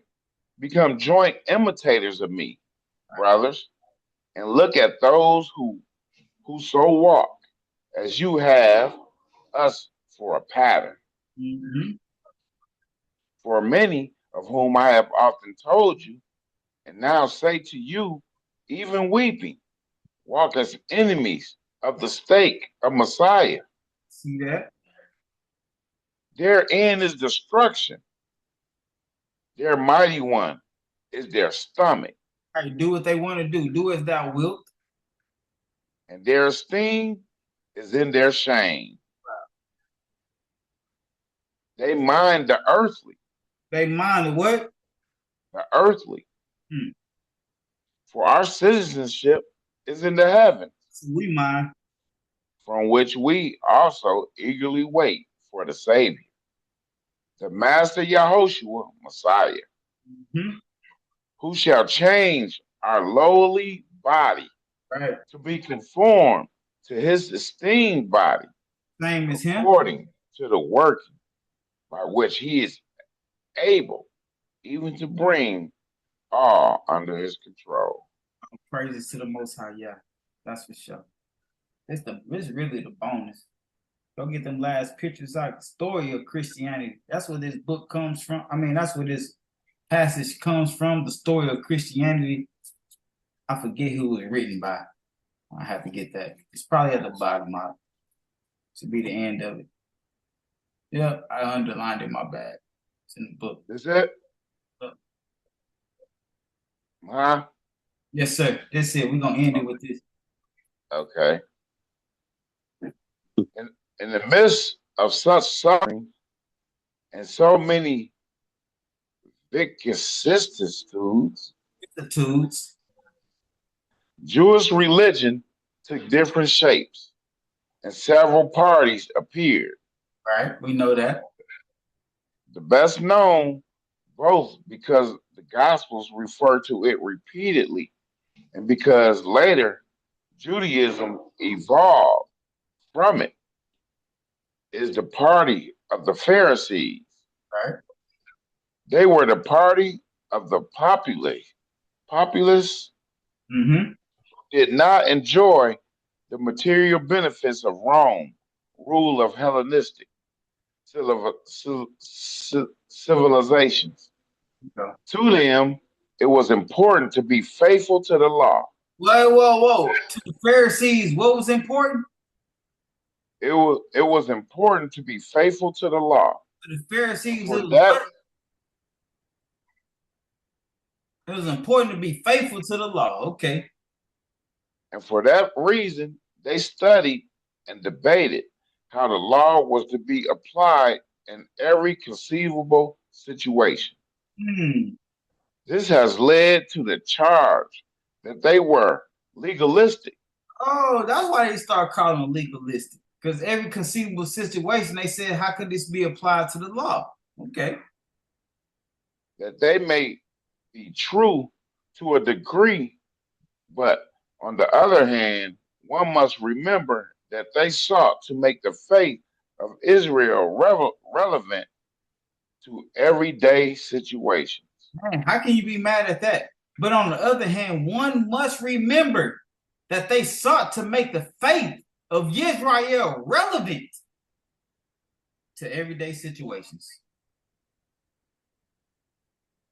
And to new circumstances under Roman rule and Hellenizing threats. That's what we're under right now.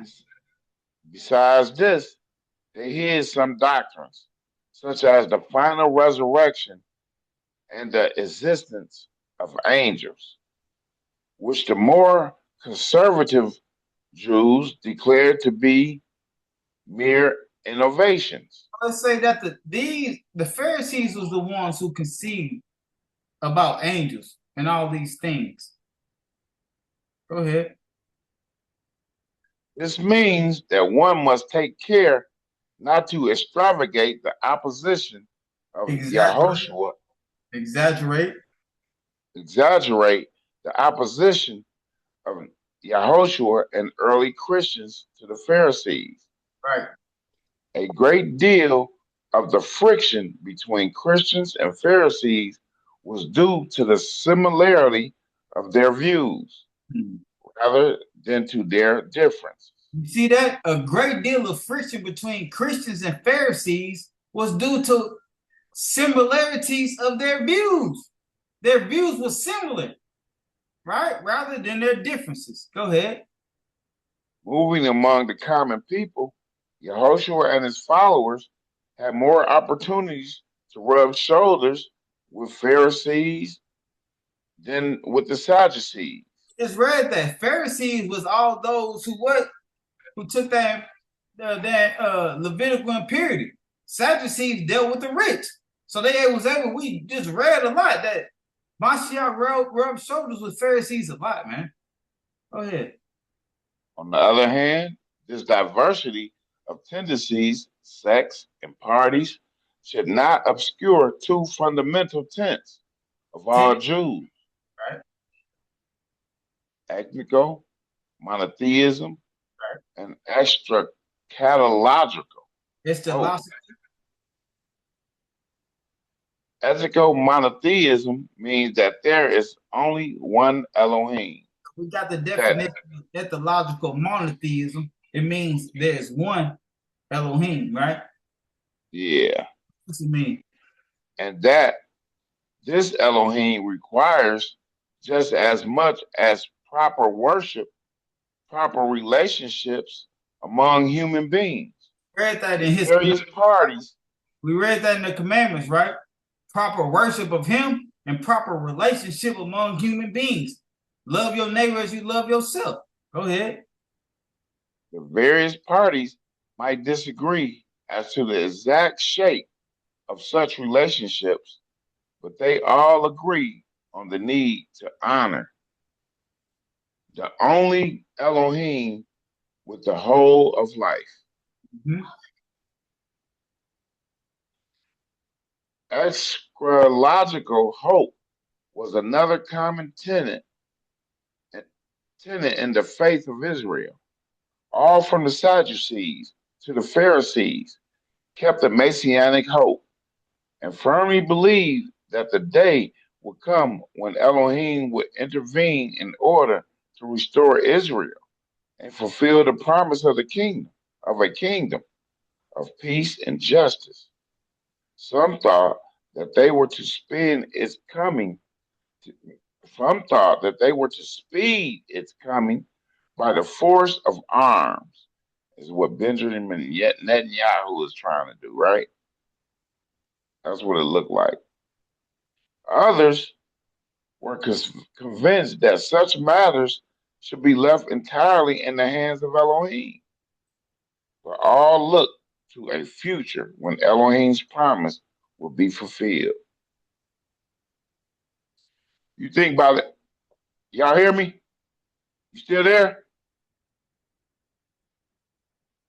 Y'all still there? Yeah, yeah. Oh, okay. Yeah. Okay. You think that's what Benjamin Netanyahu was doing? 'Cause that's what they say, right? What you talking about? Let's see. My bad. I had to go to the They're bathroom. trying to make the kingdom come fast. Yeah, they're trying to bring the coming of the Messiah. Yeah. Like I say, let's see. Some thought that they were to speed its coming by the force of arms. Right there. Hmm. You remember when Benjamin Netanyahu had that meeting? He said, "What are you doing? It's still time today. What are you doing to make the Messiah come?" Remember, he said that to him. That's Y'all remember that or not? Y'all remember that? I don't remember that, but that's interesting. Yeah, he had said that to him. I thought I brought it out, and who? No, I might have not, but I got it though. But all look to a future when Elohim's promise will be fulfilled. Just talking about the Sadducees, Pharisees, and Essenes, right? All right, I'm gonna keep this hot. I'm on. Okay. Of all these groups, the best equipped to survive after destruction of the temple was that of the Pharisees. That's why we ask: do they still exist? Right? And we seeing that all these groups, the best to survive the destruction was the Pharisees. And we just read when Mashiach said, "Woe to the Pharisees," and we was able to compare them to certain people to this day, right? Right. Their roots went back to the time of exile, when it was not possible to worship in Jerusalem, and religious life perforce centered on the law. Same was true in the first century of the millions of Jews who lived in distant lands. When the temple was destroyed in AD 70, the Sadducees received a mortal blow. Done. While the theologian, No, I was saying the Sadducees, they was done. While the theological tradition of the Pharisees continued to bloom in modern Judaism. So that sounds real good. While the theological, we just had a brother that said, I majored in theological etymology, right? Theological traditions of the Pharisees continue. I don't have it pulled up in front of me, but that's what it said. Yeah.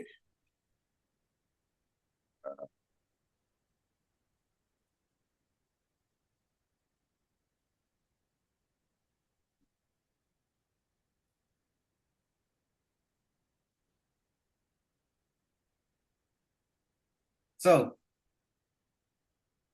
any Pharisees in the assembly today? Still no Pharisees? Do I act like one? Do I act like one sometimes? I might have to raise my hand and say I might be a Pharisee. I might be. I know sometimes I can get on y'all mail sometimes. You know what I'm saying? That's what I'm saying. If brothers want to act like they ain't Pharisaical, that's fine. You know what I'm saying? Yeah. But I might say that I might be a Pharisee. I might not be the Pharisee that Mashiach said woe to. I might be one of them Nicodemus Pharisees or one of them Joseph Pharisees. I truly believe. Straight up. Straight up, bro. Yeah. Zealous for the law of the Most High. I agree. And you said the whole thing was to be set apart and keep the law. So yeah. We read Psalms 9. We on 10 now. Yeah, right here, right? X. Yes, sir. Songs of Solomon 10. Happy is the man whom the Most High remembers with reproving, and whom he restrains from the way of evil with strokes, that he may be cleansed from sin, that it may not be multiplied.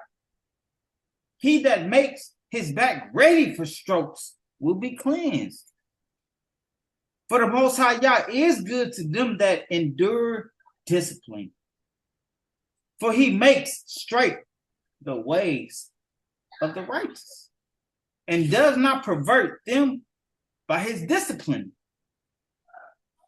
And the mercy of the Most High Yah is on them that love him in truth, and the Most High remembers his servants in mercy. For the testimony is in the law of the perpetual covenant. The testimony of the Most High is on the ways of men in his visitation.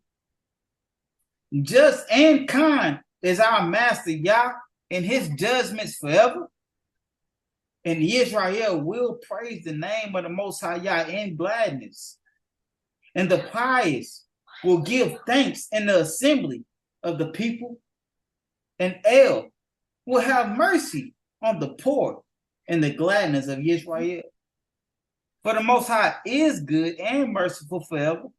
And the assemblies of Israel will glorify the name of the Most High Yah. May the salvation of the Most High be on the house of Israel to everlasting gladness. Allah Yahuwah, praise Yah. Hallelujah, all praise. All praise.